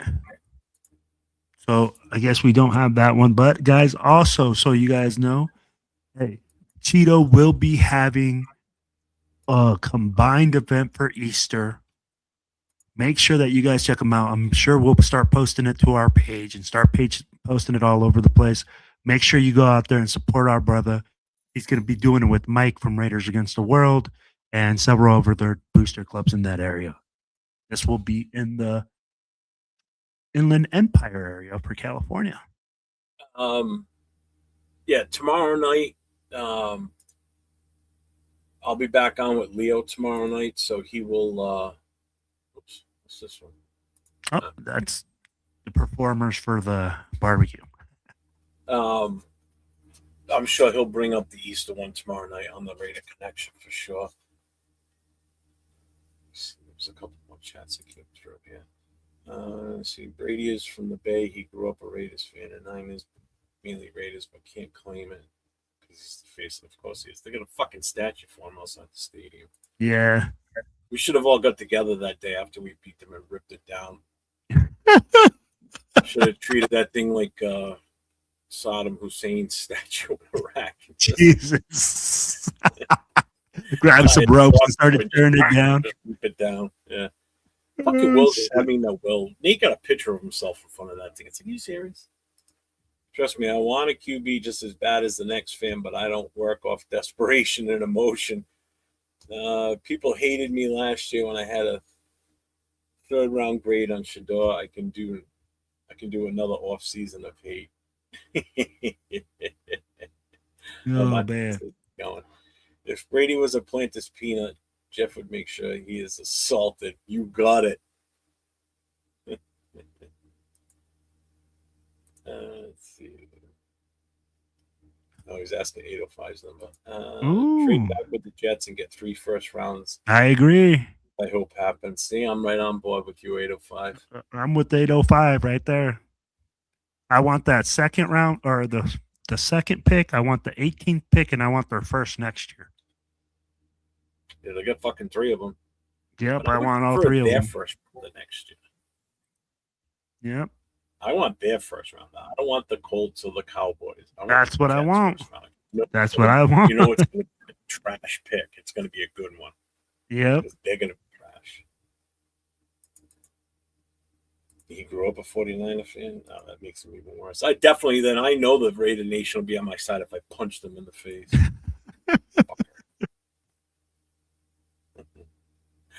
All right, everybody. Appreciate everybody being in here tonight. Will, what do you got going on this week? Sorry, final thoughts. My bad. Hey, man. Hey, guys. Well, I'll be on the Will and Cheeto show on Thursday. We usually do that at lunch. Maybe Jeff will jump on. You never know. Never know who's going to jump on that show. We just shoot the shit. I mean, like, really just relax atmosphere, man, and just talk everything that comes down the pipe. We talk a lot of sports in general, not just Raiders football, but we do address a lot of Raiders football on there. Other than that, man, just really chilling until like I figure out what's going on. I mean, like listening to Jeff. Jeff is on quite a bit, so I'll be listening to Jeff tomorrow for his the Raider Connection show. Then on Thursday. Tonight. Yep. Tomorrow night it's myself, Chidolinus, Jay from Just Raiders Baby, and Nate LV Raider 10. The 4 of us tomorrow night, 10 o'clock Eastern time. 10 o'clock Eastern, 7 o'clock Pacific. And I'm sure Mendoza's going to come up with that chat too in that show too. I guarantee that. And then Thursday night, it's Nate and myself, LV Raider 10, Raiders Coast to Coast, 10 o'clock Eastern, 7 o'clock Pacific. And then Friday night, No Huddle. That's my show that I do on Friday night solo. So anybody that knows anyone that's a fan of any one of the other 31 teams in the NFL, tell them to come check me out. Friday nights, 9 o'clock Eastern, 6 o'clock Pacific. We talk NFL. So if you got a team that just played in the playoffs or in the championship and got eliminated, or playing in the Super Bowl, have them come on in. I bring them up on screen with me, and we talk their team. So it's a good show, man. I love it. It's fun. I like it. I'm trying to broaden my horizons instead of just have a strictly Raiders show. You know, trying to. No, I got you, man. Growing. You're growing. You know, yeah, it's taking time. It'll grab. It'll grab at some point. So let's see. What do y'all think of Raiders chat sports? No comment. Clickbait. Yeah, it's not for me. Not for me. I don't want to hear takes from a guy that's not even a Raiders fan. And I don't mean Mitch either. I'm talking about Chugs. Oh, man. I don't. Whatever. Not going to get into it. Jets would have to offer that. If that's not on the table, what do you do? We're going to have to follow that up tomorrow. Sorry, Coach, but we're calling it quits for the night. TMZ Raiders. Yes, cool, Kev. There you go. Everybody have a wonderful evening. Thank you for being here with us tonight. And as I always say, stay safe. Go Raiders. Raiders!